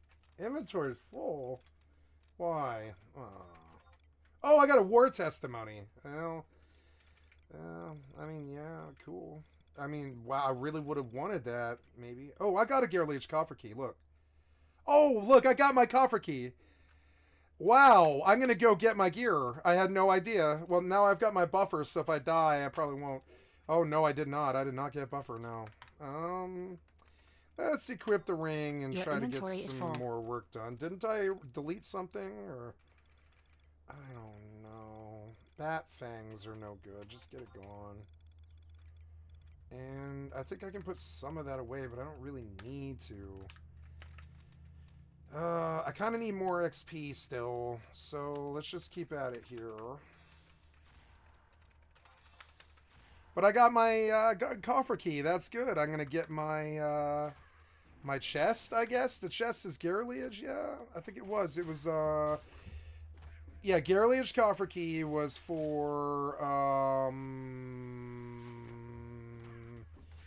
yes, for, Beast Helm. I'm gonna get my helm. That's good. I guess one of those Hellmines that I killed dropped the key, so all that work I did and all that death, it actually paid off. That's good. Got my piece. I don't have to wear this crappy level 30 headband that I don't care about. I don't care about the fucking the Beast AF helm either. Don't care about that stuff. I do it for some reason, but I don't care about it. Damn it. I wish I valued it. Like, couldn't you give me something I value? I mean, I got the weapon. I'm good. The weapon is the best thing I could have got. It's the best thing. It's the best thing on the weapon list. Kraken Club. I mean, it's not as good as like a relic weapon, but it's still... the utility of it is just off the hook. Your inventory is full. Why won't you delete stuff so I can be in peace? Do you really need to treat me like this? You know what I could do? I could sell my axe. I could sell my axe. Come on, man. Please attack. I'm begging you. Your skill has increased. Oh, my God. Stupid asshole.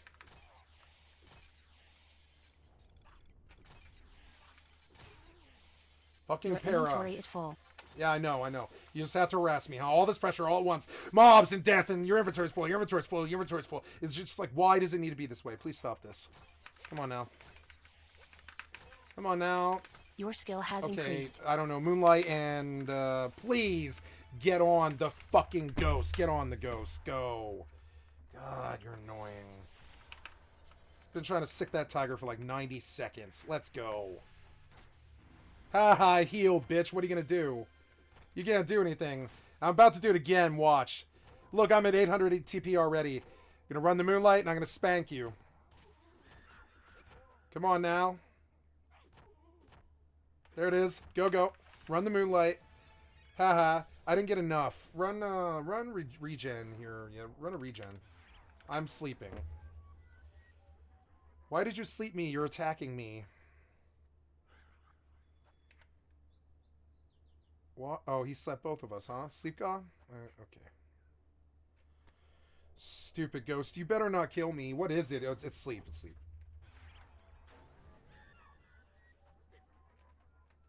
I was scared. I was like, oh no, he's not Blizzaga 3, is he?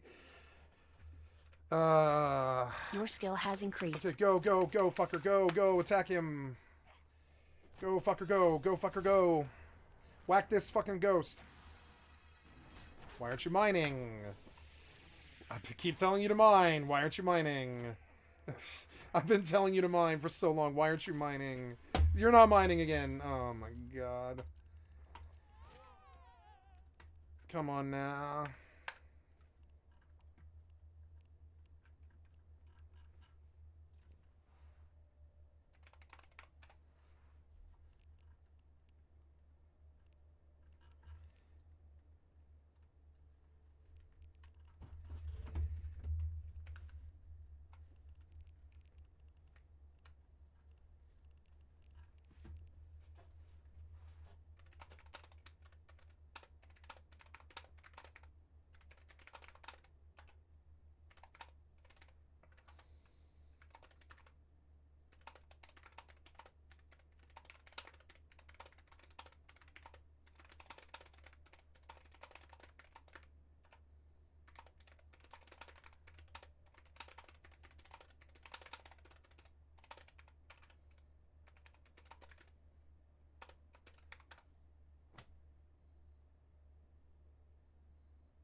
Oh, I lost the... Oh, no, I guess we're on the last one, huh?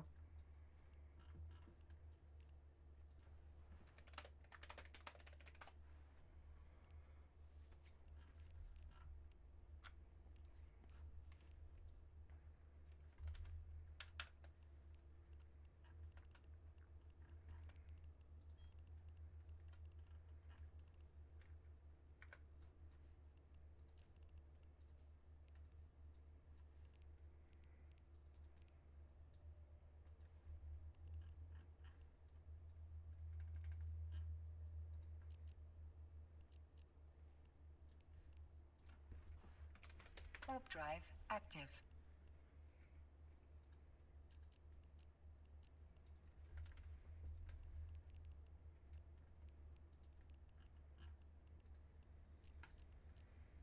I leave the fleets fast just because I don't want to be a liability to them. I'm slow and I'm AFK. If I'm not in the fleet with them, it's a lot less like kind of, you know, it's like you know, it's like it makes it a lot less easier for them to use me as some kind of focal point to attack them. You know, I like leaving the fleet early because like in a way, if they've got you scanned down or something like that, and you are the jump-in point, and you're still sitting there and you're in the fleet, that's not good. So like I like leaving the fleet. It makes me a little bit nervous, you know.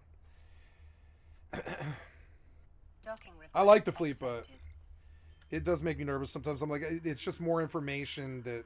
Oh, I didn't jump? Yeah, jump.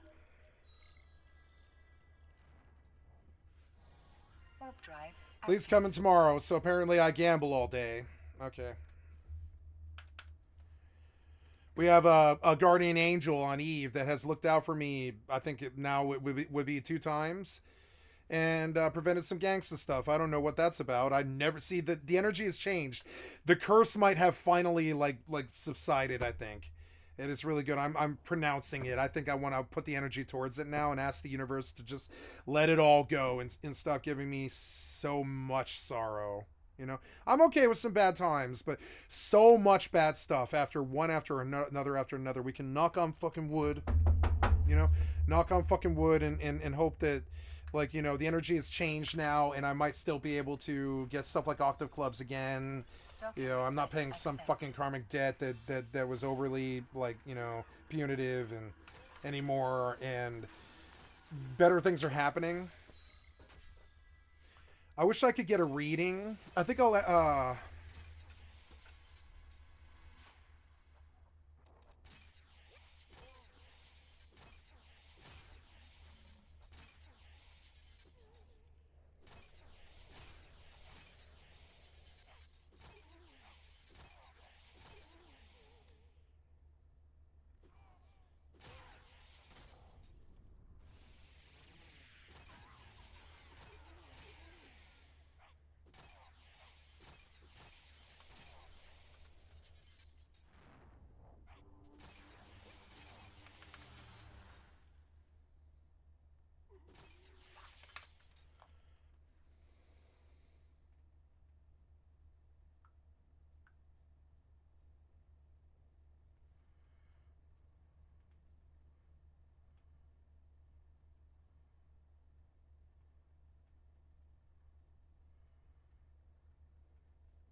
Sorry, I had to ask my friend for a reading. I have a very dear, my best friend is a well, it sounds crazy, but I'll just use the words that I've always used to describe her. I think she's a moonstruck oracle, which means that she's got powerful Luna energy, and she's clairvoyant, and she's a prophet, and she's powerful in the ways, and she is a master astrologist. She knows everything there is to know about astrology, and I don't mean that as some biased brag. I mean, if you ask her anything, she has the answer. She knows everything there is to know about astrology. She's read so much books and watched so much stuff, and she's on all kinds of Facebook, Your inventory is full. Stuff. And I think something has changed with the Octave Club, and I've come to ask her now if the curse has finally subsided or if there's been some fundamental change in the energy, because nothing like that good could ever have happened to me in the last 7 years. Nothing that good could have happened to me. Something's been really, really, really wrong, and the Octave Club it's like a sign that something maybe has fundamentally changed, and the Dark Ages are finally ending for me. And so I need her advice, because like without the stars in the right place, I could step into a trap or believe something's right when it's wrong, or something. I need some kind of guidance.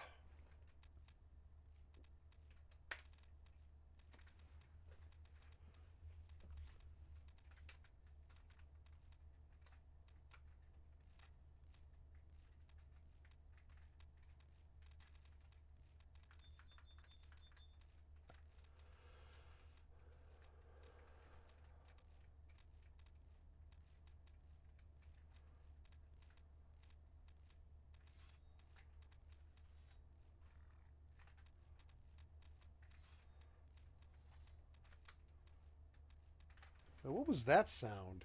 Oh, yeah. So I don't think I have the patience for Mortal right now. I like Mortal, but it requires you to focus so much, and I don't think I have it. I think I'm focused on Final Fantasy right now, so I'm just gonna log Mortal. I'm gonna change my title. I'm gonna go into Fallout 76 just to listen. Or, well, I don't know. Maybe I'll continue to just play these two games, and I'll leave Mortal 2 open. It's fine. I don't know what I'm identified as though, so we'll see. Mortal 2, FFXI, Horizon, even online. Yeah, if it'll let me, I'd like to change it. I don't think it will, but you know, if you let me, because I can't really yet. God damn it. Please, no. So here we go. Public, yep, and gaming, EVE Online. I think I could do Final Fantasy 11. Yes, and I would say save. And we've been at this for 7 hours. Time flies when I'm having a lot of fun. It was fun to rage about Pop Aggro for an hour, because that actually really helps me to vent about it. I deal with too much Pop Aggro in my fucking job, and it drives me fucking crazy. Everybody's got some fucking aggravation at their fucking job. My shit is Pop Aggro and Link. I deal with way too much of it. Probably because I'm AFK fucking busy and totally fragmented and all over this fucking place, you know, like as I've been my entire fucking life. I've always been like that. I live in the chaos. I'm chaotic neutral. I don't give a living shit about structure, and I don't care. So like, structure is caring about standing there when something's gonna spawn. I don't know. I don't think I have it. It's really hard for me to care. You know, it's unfortunate. But boy, venting about the Pop Aggro definitely did help me. I can feel it. Getting my aggravation out definitely did fucking help me. It like helps me. It helps me to scream about Pop Aggro sometimes, because it constantly happens. It's like this endless reminder that they're like there and they're poking at you. It's just so annoying, and I don't want to start again. I just, just kind of like, that helped me. It helped me. So there we go. Riot's RPG, I don't care about this. I'm terribly sorry. In-depth tool for space exploration in video games. I watched this already, though. So this is no good. We'll, just look at the list real quick, see if anything else popped. Company of Heroes. Yeah, that was a good game, huh? Yeah, that was a good game. Dwarf Fortress is going up the chart. I've been meaning to buy... Didn't I buy Dwarf Fortress? Or no? I don't know. Let's go see. No, I didn't buy Dwarf Fortress, and I meant to last month. Let's see. Is it on sale for the store? I want Dwarf Fortress now. $25.49. Look, it's going up in price because he's got interest. Damn it. It is cheap right now, too. I don't think I have this. I don't think I have $25. I have 25. I have thousands of dollars, but I don't have it in the budget to work with right now today.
Excuse me. Yeah, she's spanking. Are you not giving me XP? You're not giving me XP, and Dark Elementals are not popping. It's so annoying. I've got to find a coffer key in Garliage. That's such a horrible nightmare fucking thing. Where should I go for XP? This was not enough. 63, huh? Volbo? I think Volbo? Yeah, I think that is Volbo, especially with the Kraken Club. I think it is, actually.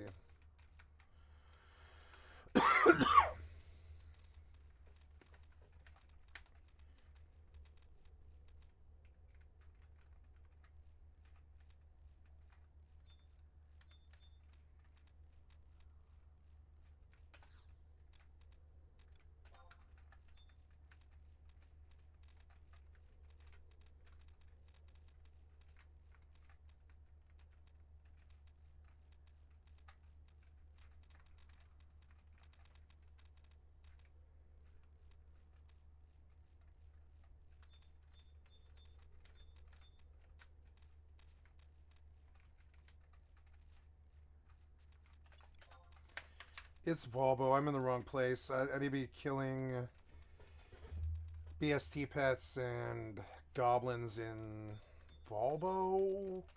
I think if I die, I'm going to be so fucking mad. Which is, like, not good for me. Oh, look how expensive this is. It's so expensive to travel. Why is that 1,600 gil? 1,600 gil, man. I don't want to farm money in this game. Please. I'm going to...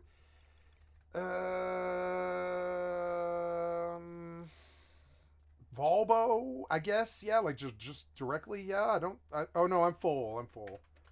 Damn it, I'm full, and I have to go all the way down this stupid elevator from Comrade.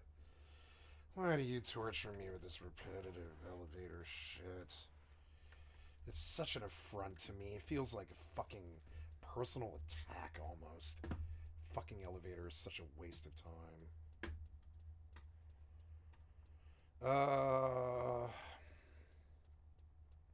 Gonna get the Beast Helm. I have to come track Garliage Coffer spawn. Yeah, that looks good actually. Yeah, load that. That looks good. I like Charlie now. I think he's actually one of the better ones, if not the best. It's kind of funny. If there was a global... He's just good at it. You know, like he's actually proficient at it. Not many of them are. I think Tom Dark's good at it too. I don't think they're particularly leftist people at all. But I don't think it matters. Leaderboard for horror movies watched, I imagine I would be in the top 50. And I say that sincerely. I think I have seen more horror movies than most people have seen a lot of movies horror in their entire lifetime. Yeah. It's a genre that I am so passionate about because it's almost exclusively awful films. Yeah, they're and by almost now all of you entirely know bad. that I love bad movies. Yeah, I so kinda bad do they're too. good. It I sucks. find them to be highly Yeah, it's so entertaining to bad. just watch Like, something that is just rag on objectively it. trash but in an entertaining way. Yep, rag on it. So that means that I am constantly consuming horror films because bad movies and Nice, horror 40 go million together there. like cereal and milk. It's almost more impressive just how consistently terrible this genre is. It's just saturated with the worst throwaway garbage. 35 imaginable. here, Just this stinky 70 pile mil. of dog shit for horror films 70 that mil come out in recent AFK. years. Now, it's not all of them. There are some bangers out there. There's some diamonds in the rough for sure. But 99% of horror movies that come out are just not. Okay, so it's $25 on Steam, and I want to buy Dwarf Fortress. And I mean, Dragon's Dogma 2 is tomorrow. I don't have time to play Dwarf Fortress, but I'm gonna buy it. I want the real copy of it. I have the what's it called? The Good Old Games copy, but I want the Steam copy, and I'm gonna go look for it on Humble. Dwarf Fortress is gonna be in the collection. It's made the cut. Now that I see it here, I will give it its time. It's here. It's sitting here in the top 25 of all time. And it must be something that I should learn, I guess, I think. Dwarf Fortress has sufficiently piqued my interest. I have never wanted to get into it, but I believe I will now. I have been passionate about Caves of Cud. I like Caves of Cud, and I think Dwarf Fortress is Caves of Cud, but just not as pretty, but definitely deeper. And I think when I see it in the top 25 like this, and it's getting the recognition, and the price is going up on Steam, it's only going up. Yeah, definitely gonna get in while it's still cheap. And because I could see this going all the way up to $60. I don't see why they can't charge $60 for it. They've been here for 2000 since 2004 or whatever it is, and they've been at this for goddamn 17 years. And I don't see why they can't raise the price of this game to $60 and start an industry fucking norm where a crappy game from 18 years ago pulls so much fucking weight against these fucking panty waste piece of shit modern games that can't entertain us and have no depth. That we're more willing to pay $60 for Dwarf Fortress than we are fucking Skull and Bones, right? Or whatever. So, and so, yeah, looks good to me. So we're getting on the Dwarf Fortress bandwagon here, guys, because I need something, and I don't think it's Mortal, because Mortal won't play well with others, and I like Mortal, and I'm gonna keep playing it, and I'm gonna jack people, and I'm gonna fucking rob people, and I'm gonna get a house, and I'm gonna put a stable in it, and I'm gonna fucking fill it with horses, and put dogs there and shit or whatever, keep dogs, but I'm not gonna do it quickly. I'm gonna take 6 months to do that, and I'm gonna pop in once in a while, and put 50 more gold in the box or whatever, and then disappear again for another day or two. The problem is that the client does not play well with others. We're in a waiting pattern here. I should be all rights dedicated to New World, because New World is dying. It's like full-blown dead. It's got 8,000 pop, something like that. And that's a full-blown dead game. That's not good. That's not even like single player numbers, you know. That's rookie numbers. They got to get it back up there. This is another game that could probably make a really big return. And so I wrote a very big piece on this today, which I'd like to expose on the stream. And I left a comment on someone else's video and I don't think he liked it, and that's okay. I'm gonna remove it. But when I looked at the New World thing today, I saw, is the New World shutting down? New World's the waiting room. Yeah, in the waiting room. I wanted to say something. It comes down to these kind of games and these styles of monetization. Obviously, from a global perspective, converting it into an in-game currency helps with exchange rates, but also it helps with the mental math of like not really feeling the cost of a certain item or more. Like if we look at the various different housing decorations. So I know what will save New World. The only thing, about 6 to 10 well thought out, well designed new weapons. We don't need seasons. We don't need gear or artifacts. The loot implementation was worthless. AF was worthless. Needed new weapons. 6 new weapons at the very least, all at once. The game's entire content is either bad leveling process, OSRS farming, public raiding, or leveling weapons. The only unique things New World had in this list is weapons, and the public raids and their ECR public raids were truly special, but they truly aren't unique anymore, and were almost entirely walking sim. If they had released new weapons the way LoL releases new characters, they'd have been fine. The kids need something they feel they can work to master. The grind isn't it. The dungeons and the AF isn't it. It's the weps. Great sword and flail in 3 years wasn't enough, and the mismanagement is so clear. I was dreaming of all the Secret of Mana weapons, been leveling weapons since Secret of Mana. Boomerang, stave, whip, claws, polearm, chakra, sling, etc. Took me 2 years to nail down my complaint because I have thousands of hours in New World. It's the lack of new weapons causing a lack of desire to play or learn. And the optimization of the client. New World client does not play well with other clients. How do I deal with a dying industry? I play several old good MMOs all at once. EvE, FFXI, WoW on stream all at once. And God's honest truth, New World will straight up crash your shiz if you're multi-client. That client, it's a truly great client. I love it. But real talk, it is not optimized to a level any other MMO on the market has. On lowest possible settings, on 3060 Ti, 64 gigabytes RAM, R11. The UI needs to be completely rehauled. It drops frames every time you open inventory. And that auction house is an affront and an embarrassment to the mother company, who incidentally runs the best real online auction house in the real world. And it's a savage hypocrisy. That market is more mortifying to not only AGS, but the Amazon name. Great market love the buy orders, but the UI is terrible. It's so hard to explore that market house. How did an Amazon company fuck up an online market so bad? It's cringe. Surprised Jeff didn't come smack him. Very surprised I didn't see it in the news, because it's the sort of cringeworthy fuck up contradiction that makes news. Amazon making a bad market. LOL. If you give the kids weapons to kill each other, they will come, especially on console, Games Pass, and controller. And so I like this comment, but I came in and I bombed this guy, first comment, and I'm going to remove this comment. It's my content, not his. See it? And I liked his video, and I left the comment up for 8 hours, and I let it sit there. But I'm not giving him this.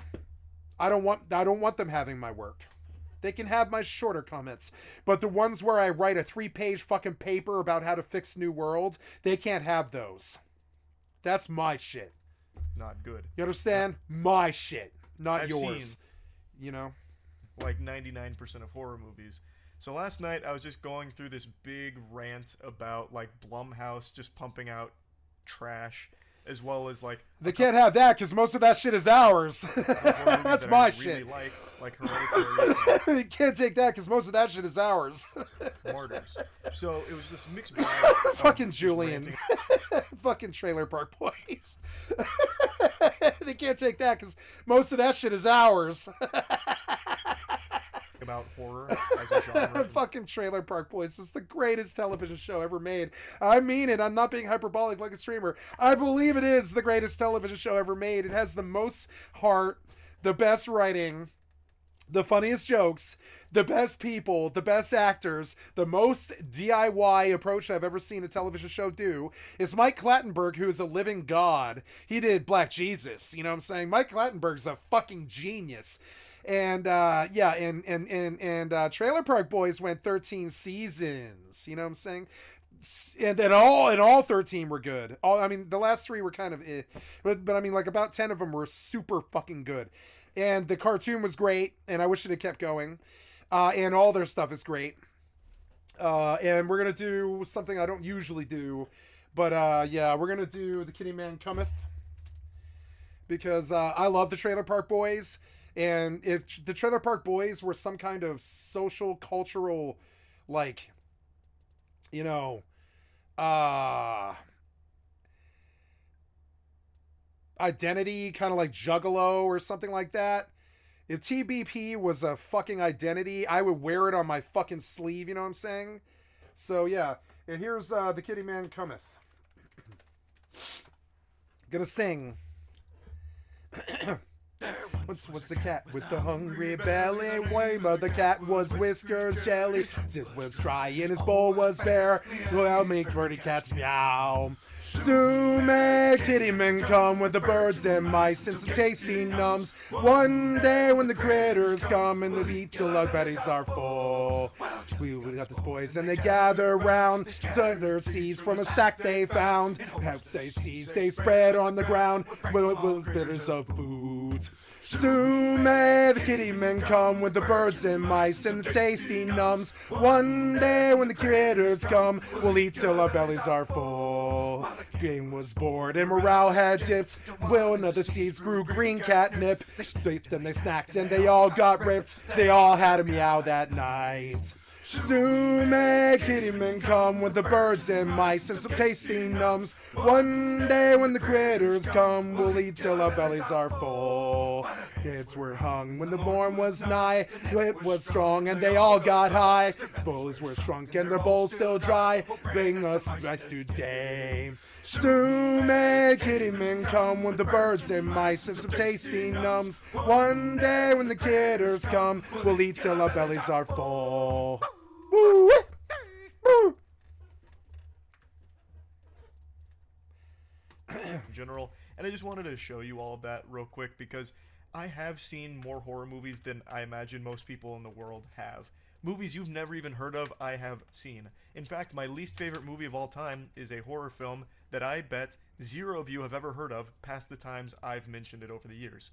It's called Let's Be Evil. And the only thing scary about this film is when you recognize that your time was wasted and you were directly insulted by sitting down to pop this piece of shit on the television screen.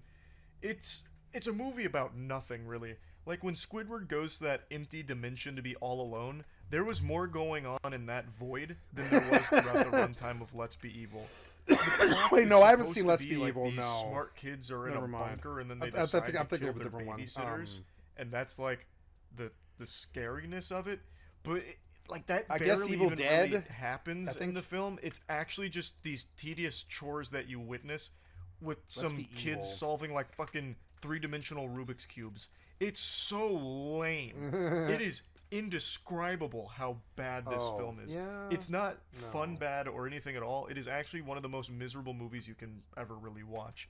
So, point is, I've seen movies in this genre that no one else has ever even heard of. This went on Netflix in like 2016, and I'm pretty sure it was taken off within the same year because I doubt anyone was watching it. I don't know if it's still there or not, but that would be my guess. If I made this movie, I would be doing everything in my power to scrub its existence from the files. I'd be erasing it like that planet the clones were made on in the Star Wars 5 minutes of this trilogy. movie. I would be trying to scrub this from the fucking archives. It is that bad. But anyway, let me just go ahead and show you this full rant. Before getting into it, though, I do want to just shout out Plague Seeker one more time. This is my newest comic series. Issue 1 just dropped.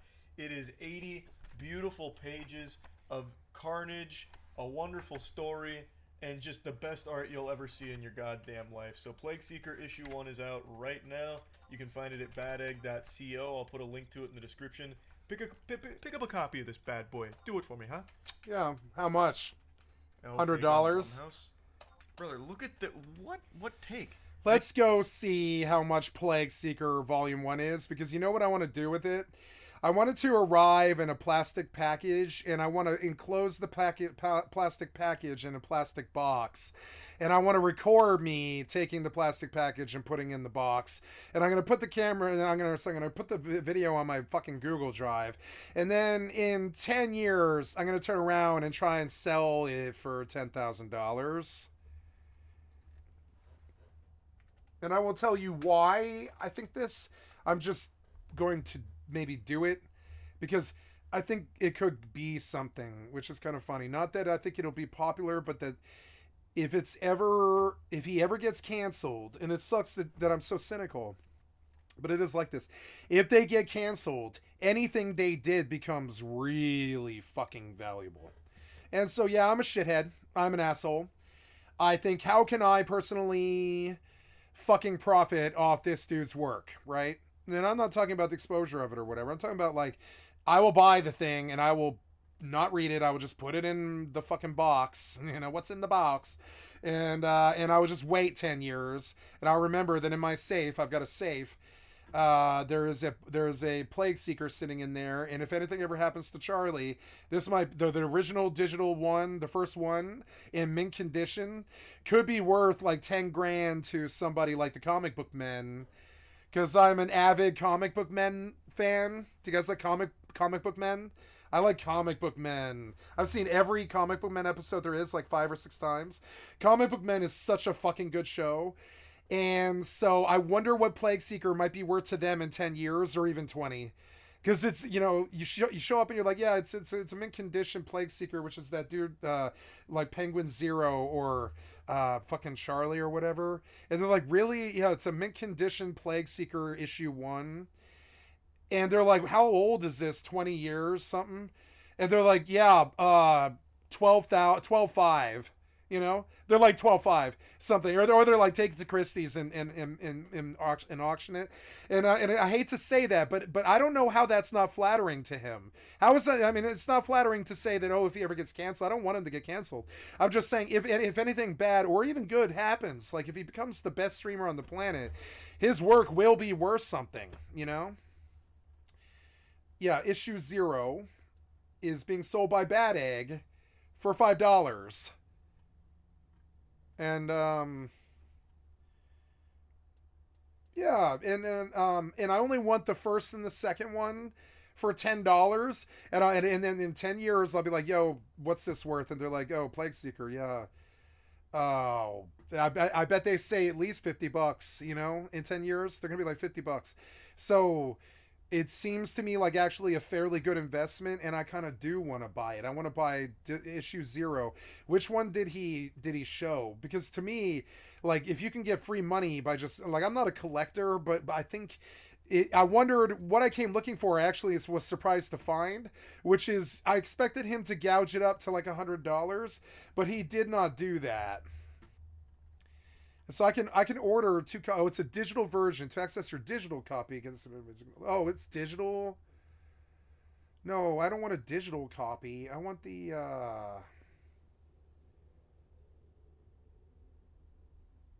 wow. I want the actual copy. I don't want digital. I want actual copies. See, the actual copies are probably sold out. So let's see. Plague Seeker issue 1, limited edition foil variant, right? I want this Plague Seeker issue, and we're going to stick it in the safe and sell it in 10 years for, yeah, $30. See, I'll have to buy, oh no, that's digital. Issue 1. Where's issue 0? You can't get a copy of the actual comic book?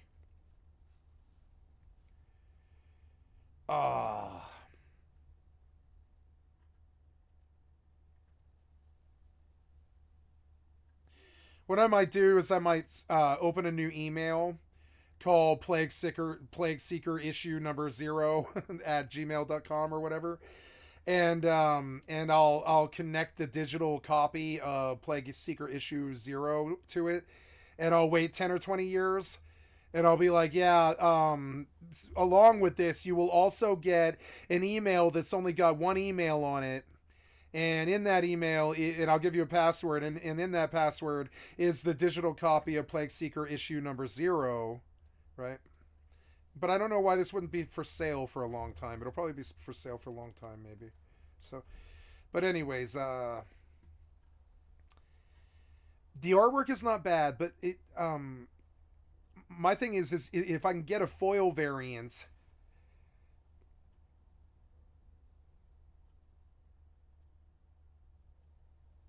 I want to read it, but I don't want to. I want to just like throw it in the safe. So yeah, so I like this, but I don't think it's the kind of money I have. I don't have $30. I was hoping it would sell me a $5 version of it, but a limited edition foil variant is worth the $30. I bet it goes up to the 300 at the very least by 2033, 2034. I am not a collector, but I know when something's going to be worth something. There's some whisper in my mind, you know? I think that's the soundest $30 I've seen in a while, and I might consider it because, like, this kid, he's on fire right now. You can see it. He's got 14.7 million subscribers. I don't know what his personal life is like, but I doubt that he loses this. I think he probably goes for a while, probably for another fucking 5 years or something. And that comic might be really worth something eventually.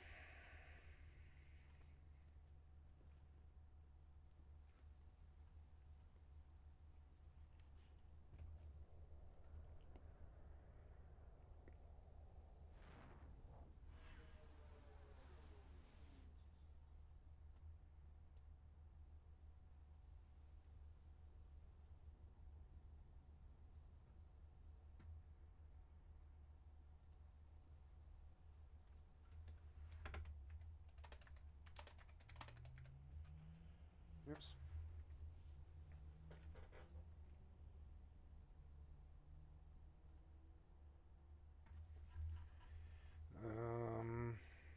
What's going on, friends? Welcome back to another New Thank you, World Baggins video. TV. I'd like to sub to your channel. We're going to be talking about the current state of the game. How is New World in early 2024? Should you come back if you've played in the past? If you've never played before, is the game worth it? You may have seen a lot of people describing this as a dead game, especially recently. There has been a lot of negative discussion around New World, a lot of the current community for the game. I mean, if you just hop over to Reddit, you know, it is an absolute bundle of joy over here. However, I do believe that a lot of it is not completely unfounded. I want to put all that gear away, but I can't. Be talking about my opinion I don't on have the a game. place to put it. Who's played the game for thousands of hours, almost every single annoying. update. Made a lot of videos. I generally, you know, pay very close attention to New World as a content creator for the game. And you might be thinking, well, this guy's just going to be biased then. He's just going to tell us New World is great and that we just, you know, need to pay more money on the store and stuff and go watch his Twitch stream. No, honestly, we are going to be, you know, telling the truth here. I'm going to talk about the bad in New World, and there is quite a lot of bad. And, you know, the good and potentially things to look forward to as well. There is obviously going to be some degree of bias. I will acknowledge that as a New World content creator.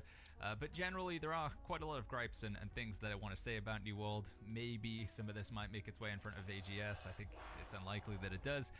But either way, potentially you guys will find this video useful. You know, opinions of somebody who spends a lot of time every day talking to disgruntled New World community members, new players, old players, you know, kind of a little bit of everything. And give you guys a rundown on what I think about New World in 2024 so far. With that out of the way, I'm going to do the obligatory like and subscribe and all of that stuff. If you guys enjoy this content, it does, especially these days with the current way that New World is right now. Any likes, any comments, any subscriptions, subscribers, that all does help out. But with that being said, let's jump on into the video, shall we? So we're going to kick things off with talking about why are we doing this video now in 2024? For a lot of people, the concept of New World like being dead, the game being over, happened, you know, quite a while ago. It has sort of happened around this time where the game came out and then boom, nosedived into obscurity for a lot of MMO players. Well, the answer is that after New World came out, and whilst it was a pretty shocking release, fun, you know, to have all those players kind of at the same time, and you had that new MMO experience, it was riddled with bugs, and a lot of people wrote off the game around that time. However, later on, basically a year after the game came out, they had the Brimstone Sands and Fresh Start servers. Brimstone Sands was kind of like an expansion, but it was free, and Fresh Start servers were basically an opportunity to jump in again on a brand new server. Nobody could transfer over who was level 60, so it was kind of supposed to be even playing ground for everybody to hop in. And it turned out it was pretty successful. The game peaked at 137,000 concurrent, which did put it back into the top 10 on Steam for the time, with a pretty significant increase to the overall player base. But as you can see, within a few months, Amazon had managed to throw that all away again, with some slight bumps here and there as they introduced this seasonal format, where basically every 3 months there's a reasonably big update where they add in like a new dungeon, some new skins. Now we have a season pass as well, which is a battle pass. But overall, you know, the player numbers kind of declining pretty heftily and not really doing too much for most of 2023 until we get to the end of 2023, and around about that same time they release the Rise of the Angry Earth expansion. Now this was a paid expansion, first time that they've done this. It also increased the level cap to 65, introduced mounts and a bunch of other features. It wasn't as popular, probably about half as popular. Yeah, we get about half the concurrent play numbers here. But still, I would say going, you know, from as low as 20k back up to 77k, 166% gain of players is actually pretty solid. But unfortunately, history continues to repeat itself, as now we are losing all those players again. In fact, this time it's especially bad because the player spike wasn't really that big for the expansion, because it was, I guess, paid. You know, that kind of limited the number of people that would jump in and give it a go again. We didn't really get that much of a boost, and now the fall off is, you know, even worse. We have the average players getting almost below 10,000, which has never happened before, and the peak players going under 17,000 in the last 30 days. And to put this into comparison, if we look back at 2023, I think the lowest peak players we had was about 20k, and in 2022, the lowest was 22,000. So yeah, we're quite a bit under peak players, and average players I think is also looking pretty rough as well. August of 2023 saw us go as low as 12,000 concurrent. July of 2022 saw us go as low as 13,000 concurrent. And potential spoilers, I hope that I'm wrong here, but I do think these numbers are going to continue to be red for quite some time. In fact, we're going to be waiting around that same time again this year. You know, that sort of September, October. If we go back over here, it's sort of October, November. It's sort of towards the end of each year where the game kind of makes a somewhat recovery in player numbers. But I do think it is going to be getting very low before we get there. Some people would probably say too low. I mean, if we take a look at the number of people playing on each server right now in New World, there's only a couple of servers here. I think we have Nyx, Nisa, Valhalla, and Lilith, which still all peak over 1,000 players at their sort of peak hours. We've got Lilith hauling in 1,347, going down to Nyx here, which is on EU. This is a fresh start server, just over 1,000 here. And then I think everything under there, oh no, there are a couple of servers that still peak over 1,000. If I move down to my server here on Barry, we peak at 625, and then the lowest server here, which is AP Southeast of Sutek, man, these guys don't even get over 100 players. It is sad times for some players on some New World servers. So what exactly is going on here? How is it that Amazon managed to release the game, get a lot of players, lose almost all of them, get a few back for Brimstone Sands, and then lose them again, get them back for the Rise of the Angry Earth expansion, and then lose them again? Is there some sort of like hole in the bottom of New World where players... Maybe I'll go to a dead New World server and keep flag up all the time and level all the weapons again. And do the season pass when they do the Slayer script on the new season. We're waiting. They said it would be there like 2 weeks ago. They've delayed now. We don't know what's going on. Just keep draining out. But I think I will. I'll start a new character on a dead server just to give me a reason to play the game. I mean, you should work on your main, but I mean, if the game's gonna die, it doesn't matter really where your money or your property is. And being lower gives you a reason to actually do it, and the game's fun. I mean, the game is fun. I like it. It'd be fun to try and dominate a dead 100-player server. I think that would actually be so fun.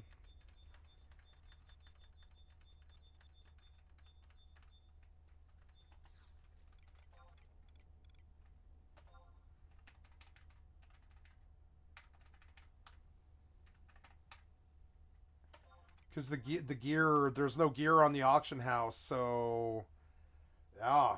On a 100-player server, there's probably no gear on the auction house, and you have to make your own. That would make the game a lot more fun to me. Might actually take a look at that. Could start now, but the Slayer script didn't hit. I'm just waiting, and Dragon's Dogma is tomorrow, so whatever.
Yeah, I cleared up my inventory.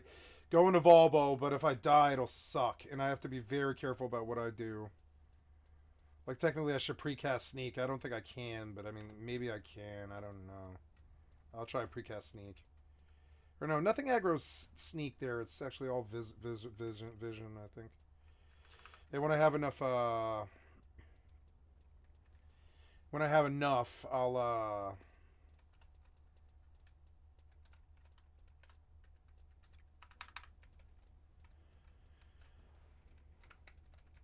oh, maybe in Basel, huh? I can't run that without Dem, huh? I need Dem. Damn it.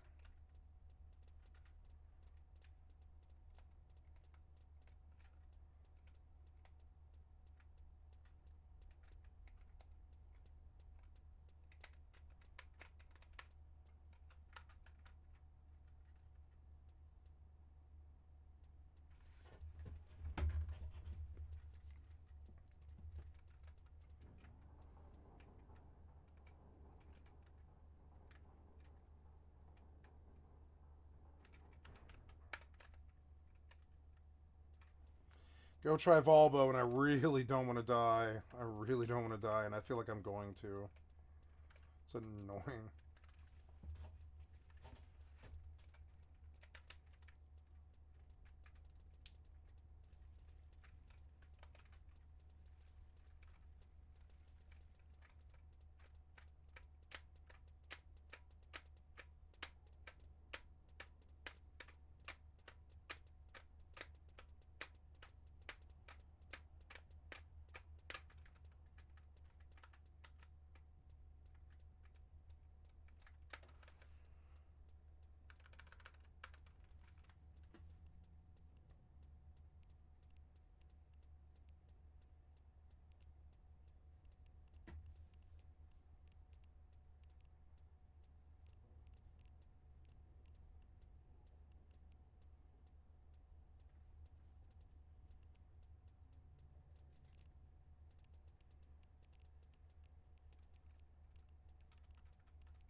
Maybe I should precast Sneak. I don't know. I'll try.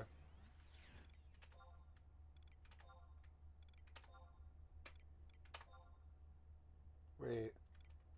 Where's Volbo? What?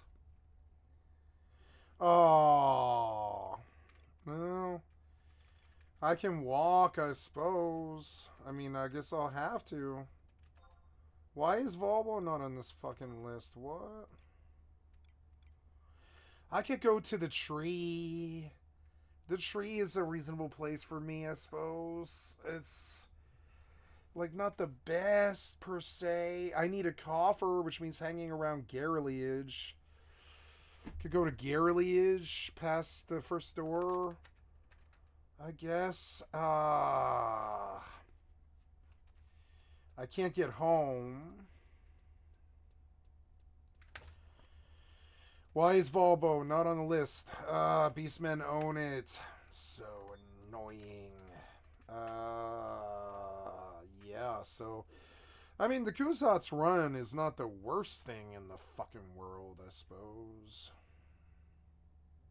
But, like, I get all the way there and I'm gonna die. I just know I will. It's gonna be so frustrating for me. I want an outpost warp to somewhere fast that I can level at.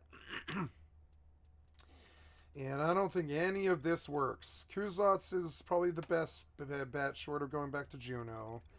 Valdunia did not work. Those guys were too low. They say... Let's go look at the viable BST camps, but I can't remember. Viable, right? Yeah. Or at least to give me an idea of what people like think anyways. Yeah, it's like right around 63...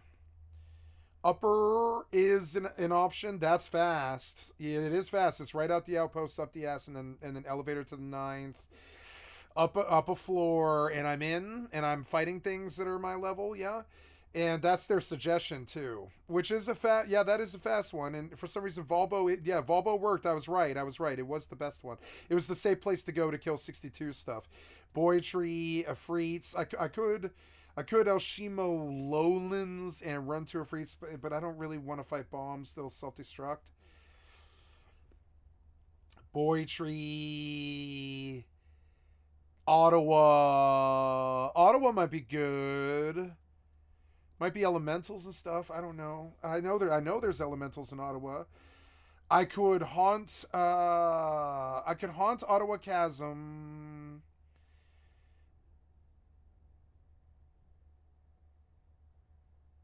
Labyrinth is where I went last time, huh? Yeah, I think so. Cause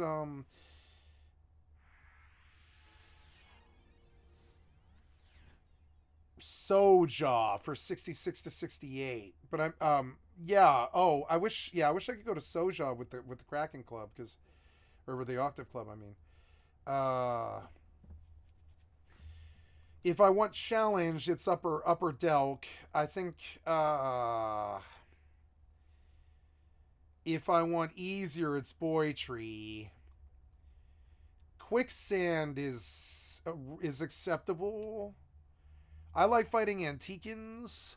They drop scrolls.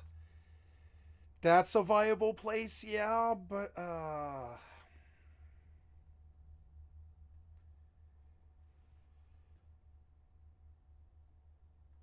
it's weird. They don't ever recommend going to maybe Ottawa. That's not a bad walk. Sand lizards and any Antiquans near the zone entrance at like enter from the far southwest entrance of Western, where you take a tunnel up to a platform where 3 or 4 Manticores pop. Not highly recommend for solo until but it's a duo. Boy Tree for bark spiders, death caps, moss eaters, robber crabs, night crawlers. I mean,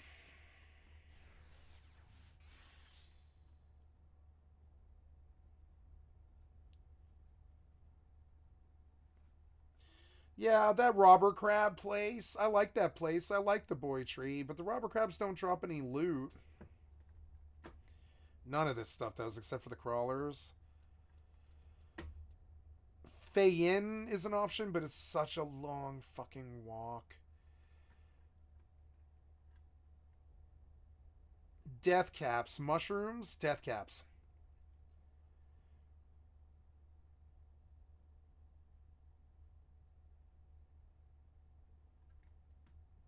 Everything with crabs link. Yep, only crawlers and crabs aggro sound.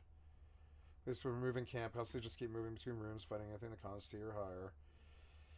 Yeah, Boy Toy Tree is not the longest walk, but I want an outpost run.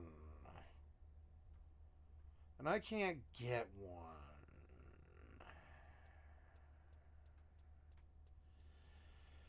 Labyrinth is acceptable. And I know I probably won't die there. Labyrinth's where I usually go. Let's go to Labyrinth. That walk is acceptable to me, and there's elementals along the way that you can wide scan. I'll do Labyrinth, and plus the travel fee is not very bad, and the walk is acceptable to me, and the music's good. So we'll go to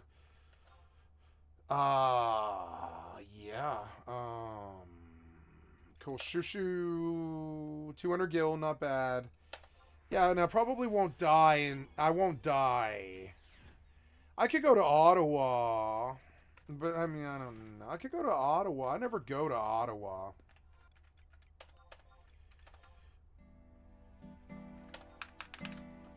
I never go to Ottawa ever, and I can. I'm a Beastmaster. I can go to places I don't normally go. I wouldn't mind fighting courses, but I mean they're not a good target. But there's a lot of interesting, probably valuable loot monsters in Ottawa, and I could take a stack of pickaxes with me and sit the mining point trying to catch elemental ore. That is a viable approach to it. But I didn't bring the pickaxes. Let's go get the pickaxes.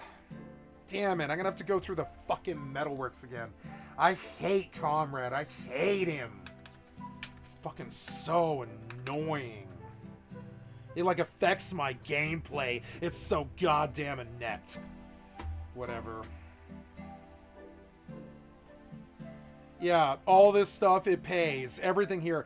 The enchanter has a chance to drop a platinum ingot, which is like 33k or something like that, I think, usually. I mean, I don't know what it is on this server, but that's a good find, and that's why I like the I like this camp. And I don't die here. It's none of the mobs are very scary, and they're all fairly like split up. They're split. I mean, it's kind of an aggro-y place, but it's not the worst place. Of all the zones, I think it's my favorite place to level at this era. So I'm gonna go do it. The Octave Club is addictive to me. I'm enjoying it.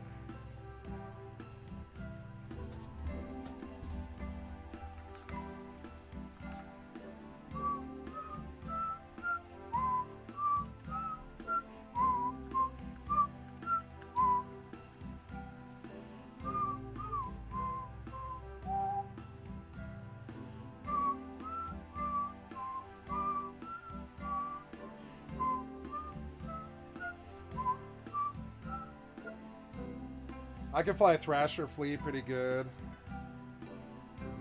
I think.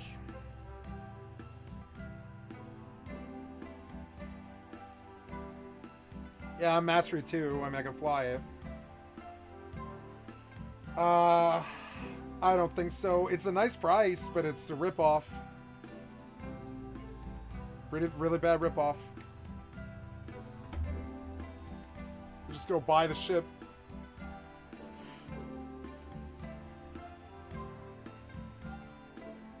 You know, I think I'll go to Amar and I'll gamble and I'll compare on the market. So I'm gonna take a Corvette to Amar.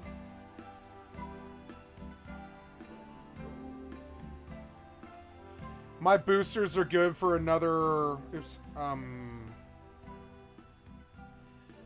My boosters are good for another day. That's good. So I don't have to worry about that. I'm gonna I'm gonna undock and I'm gonna autopilot to Amar, and then I'll gamble, and when I see something, I will right-click it and go to the market and see what it is on the Amar market. And if it's cheaper on the Amar market, I'll buy it as opposed to the Hypernet, and I will begin accruing stuff that I intend to sell in like 5 years when it's harder to get.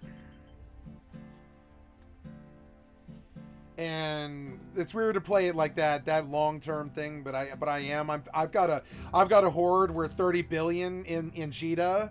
It's all items. It's not liquid.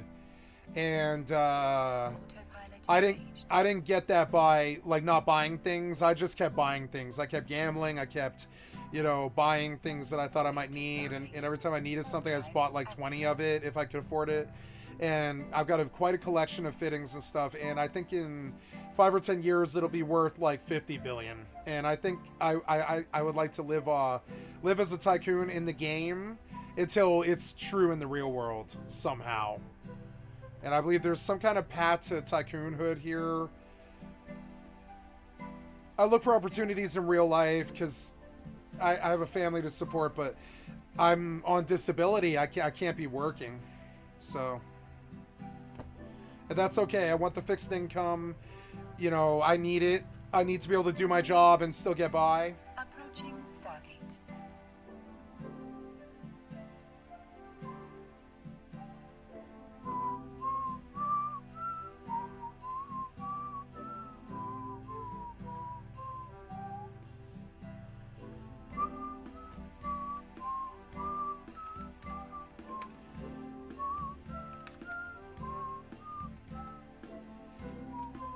Autopilot jumping.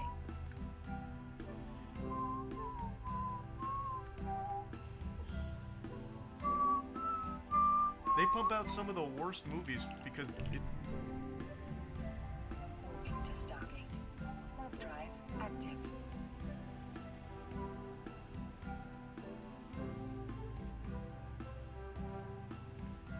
Wait, you said I watched this, but I didn't watch this. Oh, look at the pug. He's cute. Hey, Frankie. Hey, Frankie, how you been, huh? You been watching a lot of Kick lately, I've noticed. A lot of Kick lately. This is Frankie when she watches her favorite Kick streamer. Imagine this piece of bread is the average Kick streamer. And then she goes...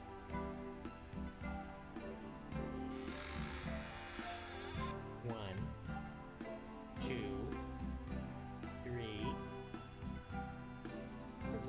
Oh, God damn, that was pretty good. Out. I'll give you a little piece. Out, good girl. POV Frankie.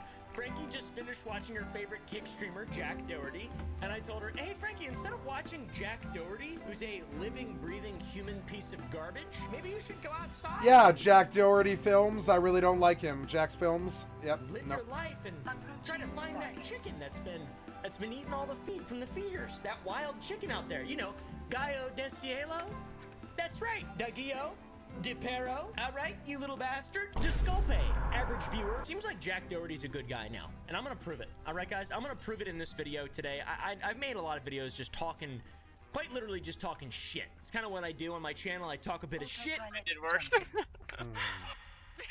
Seems like, guys, Jack Doherty is a good guy now. He's turned a new leaf. The adult toddler has been exposing someone online, and oh my God, he's not actually a good guy. No, this is a different guy. Every time I see this kind of shit, I'm like, okay, well, there's a free video right there. There's an interesting free bucket of slop for us to all enjoy for a little bit. To take our minds off the fact that the 5th division of the PLA has more assets than the entire DoD. That's not good. That's scary.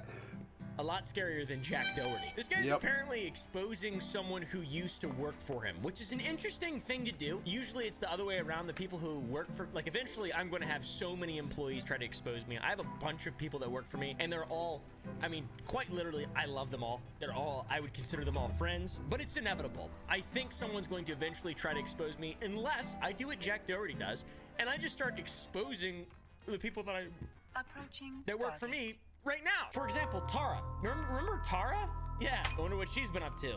Probably some pretty problematic shit. Press like if I should make an exposed video on Tara, my editor and oldest employee and friend of 7 years. In exposing this guy that works for him, Jack unintentionally sort of exposed himself as well. And today we'll be breaking down the heated exchanges that have been popping up on Twitter. It is unbelievable. I mean, genuinely, it's just like, I like seeing it. I really like seeing the world around me crumble. I get a weird sort of fetish, sort of voyeuristic rush from it. Does that make sense?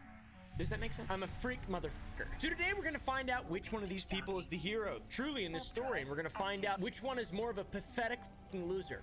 Spoiler alert, spoiler alert, spoiler alert. They are both pathetic losers. Holy fucking shit, I hate the internet. But after this, maybe we'll see Jack's career take a bit of a decline. The decline we've all been praying for to God. The big man upstairs. Petey, are you all right?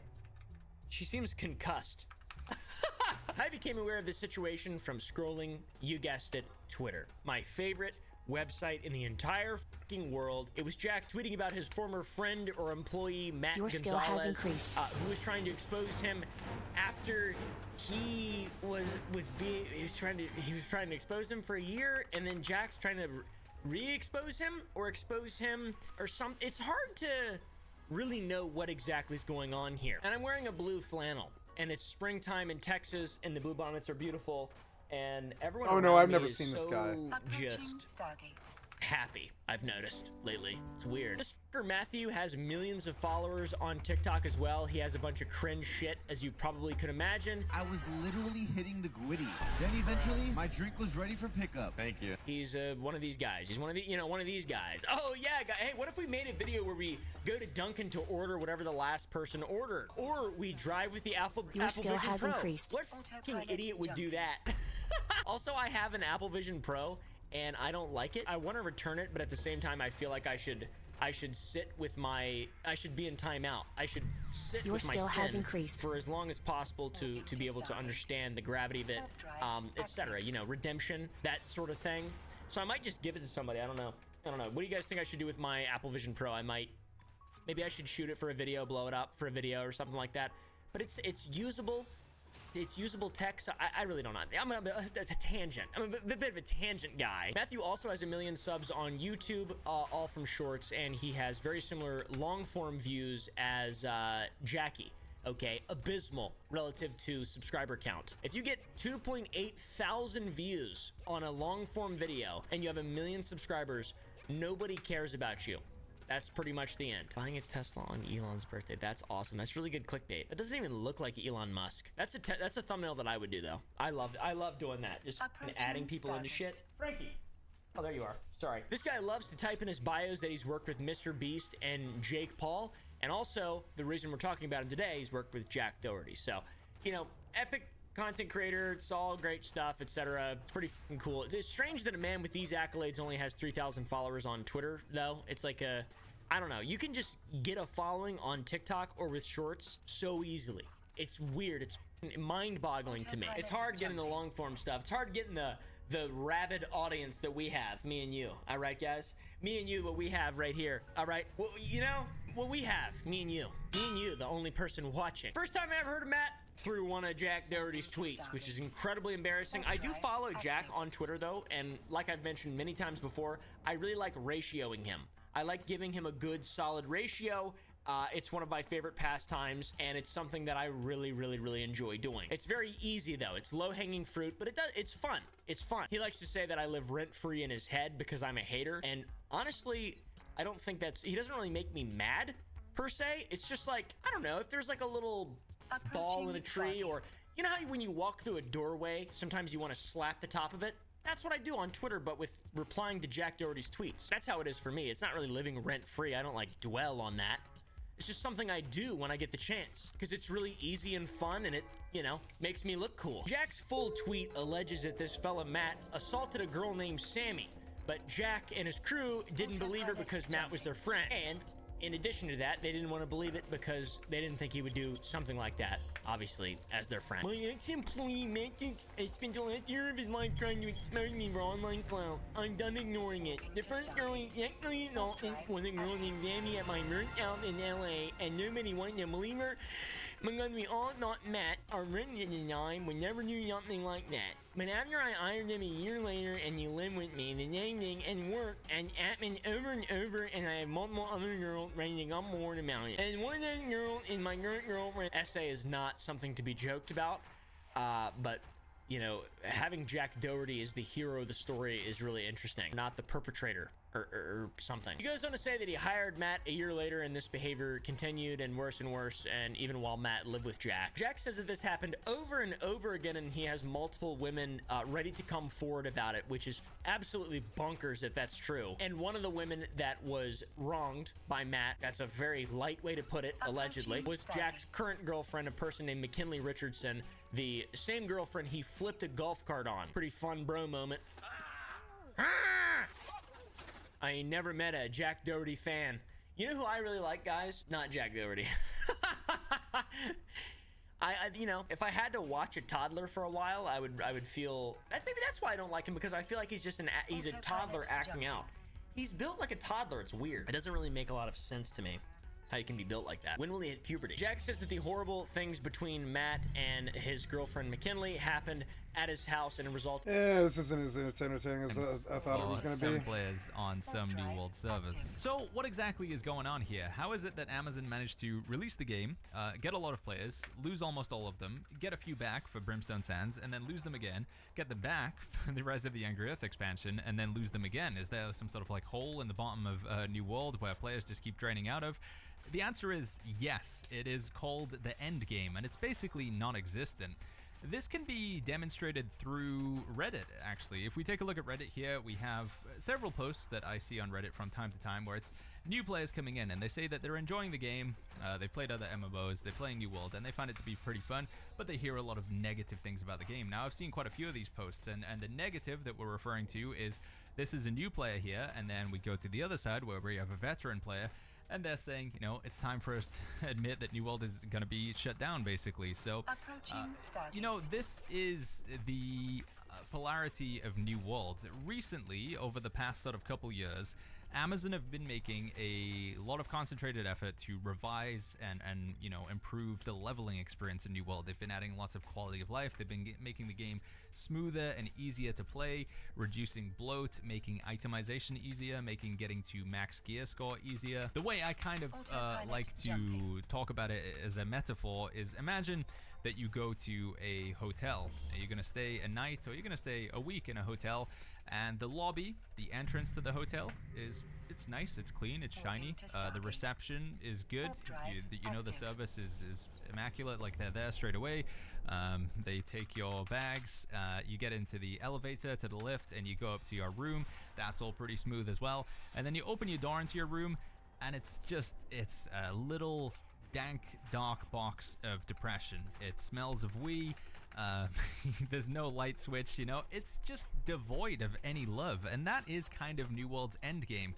You spend this time leveling up and having a pretty fun time, you know, that you go around the map, and the game looks beautiful. Mounts now make it easier to move around, but when you get to end game, you just end up with not a lot to do. We have expeditions, so if we go here, this is basically all of New World's end game summed up in this screen right here. We have expeditions and mutated expeditions. You basically don't do normal expeditions, you just do the mutated version, because the normal version is super easy. You'll do them for some quests, and that's it. Elite Trials is the sandworm. Now, the funny thing about this is a piece of content that they introduced in Season 2. Why do they all do a sandworm? In the summer sandworm? of 2023. After that, they did Season 3, which was the expansion, and they made this content defunct because it gives you items of a previous gear score. 700 is now the max. This was when 625 gear score was the max. Now, in my opinion, it would maybe take them Yes, like I a week can or two attack to that update the loot target. table, but Oh they just my don't God. seem to want to do that. So despite spending a lot of time and effort making this content, you know, polishing up the lobby, they then just leave it to, I don't know, decay. It's not doing anything, which is very strange. And like I say, mutated expeditions, we do have the cross-server capabilities these days. So, you know, if you don't have a group for a dungeon, you can just hit the random button, tell it whether you're playing tank, healer, or DPS, hit the Q button, and that's it. You're queued for everything, for difficulty 1 and difficulty 2, and it will find you players from other servers for the mutated expedition queue. So they've done a good job with that. And then we also have from PvP, we have. What do you mean I can't attack that target? You're tripping. Really you're broken or it's not something. Cross server, so you only queue with people on your server. And as we talked about, if you're on a server like Sutek, you have basically nobody to play with. So if there's no cross server capability, it just ain't happening, quite frankly, on a lot of New World servers. And then we have Outpost Rush over here. Outpost Rush, often considered one of the most replayable, probably the most popular format of PvP in New World. There's a good chance that if you go to the New World Twitch directory, probably like 90% of the streamers playing New World are going to be playing Outpost Rush because there's effectively nothing else to do. And this has been the case in New World for a very long time. The game effectively released with Outpost Rush. It came out. They needed to make it full loot drop. It would have been so good. But we had Outpost Rush. They're fucking so dumb. They shouldn't have listened to the WoW boys. Months, the WoW boys think they know everything. We had Mutated Expeditions. I know everything. And that's kind of been it. They haven't really pioneered or invented any new game modes. Like I say, there is 3v3 Arena, but Amazon, in their folly, have decided to not include cross-server capabilities for the new PvP game mode, only for the old PvP game mode, and they don't seem to be rushing to implement it for 3v3 Arena either. So this is what I'm trying to say, and that as a player in New World, your first 100 hours of the game are going to be really, really good. I would say for most people, you're going to enjoy the leveling experience, crafting, gathering, chopping down trees, just living and breathing in the world is amazing. Then when you get to level 60 or level 65, you're going to go get a few artifacts. You'll do some of the endgame quests. You might try Outpost Rush or Mutated Expedition and have a bit of fun. But that is it. Once you've done it once, you've kind of done it. I love watching her just spank this thing. And Amazon, it's again, doesn't really seem to be making an effort to Does add Banish hurt? Does Banish 2 hurt? For the Let's see. foreseeable future.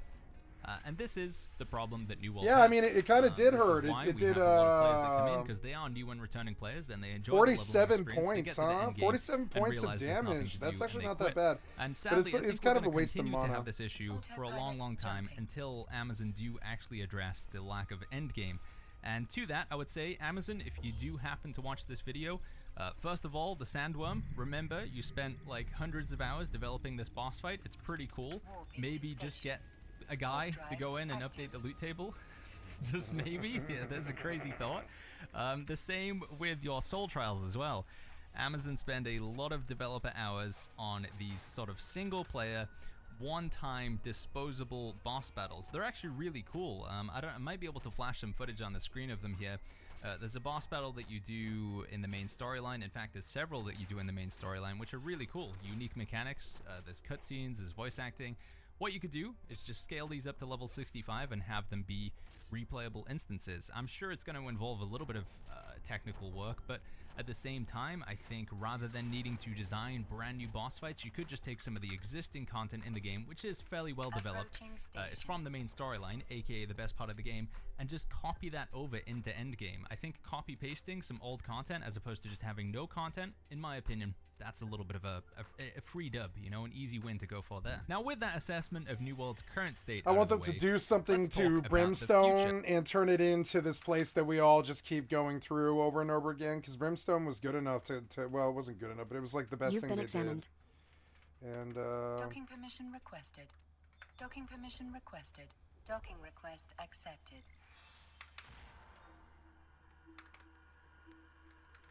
I want to buff first. Autopilot disabled. Waypoint reached.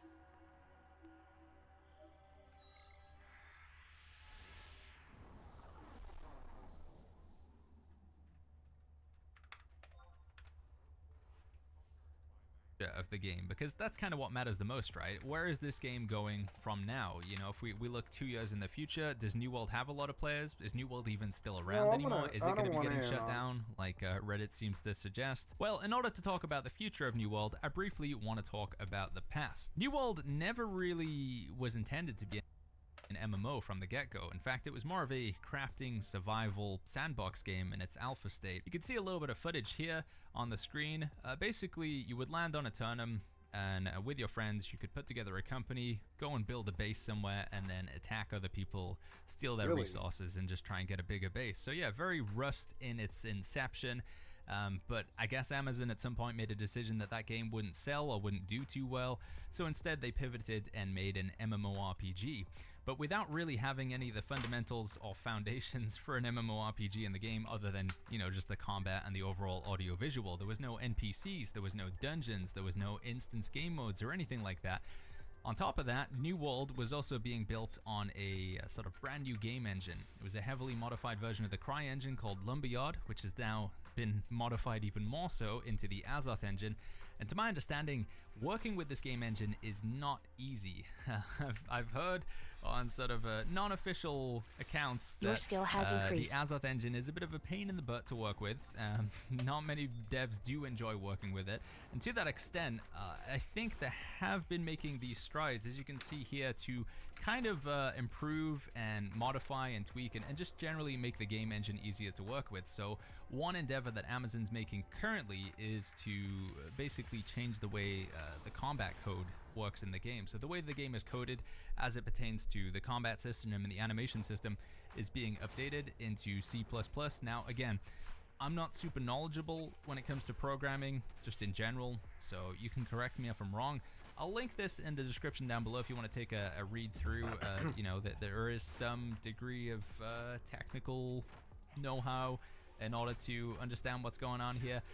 But my understanding is that this is a step for Amazon to make the game easier to develop and iterate upon going forward, and hopefully also easier to find bugs and fix them as well. As right now, you know, you basically get your boss skill that comes has into the room increased. and is like, hey, I want you to tweak this number with the ice gauntlet, and then they open up the drawer where the ice gauntlet's supposed to be, and it's just filled with, you know, styrofoam, little bits of pasta, you know, torn up Lego pieces. It's just like all kinds of junk in there that shouldn't be in there, but that is just the code for New World. It's kind of a nightmare to work with. So with this change to the code, it maybe looks positive for New World in the future. Now I know a lot of people are going to say you're being very optimistic here, Baggins, and you're right. But I do have hopes that this is going to make the game smoother going forward and allow them to develop at a much faster rate than what they're doing right now, because holy flip, it is slow right now.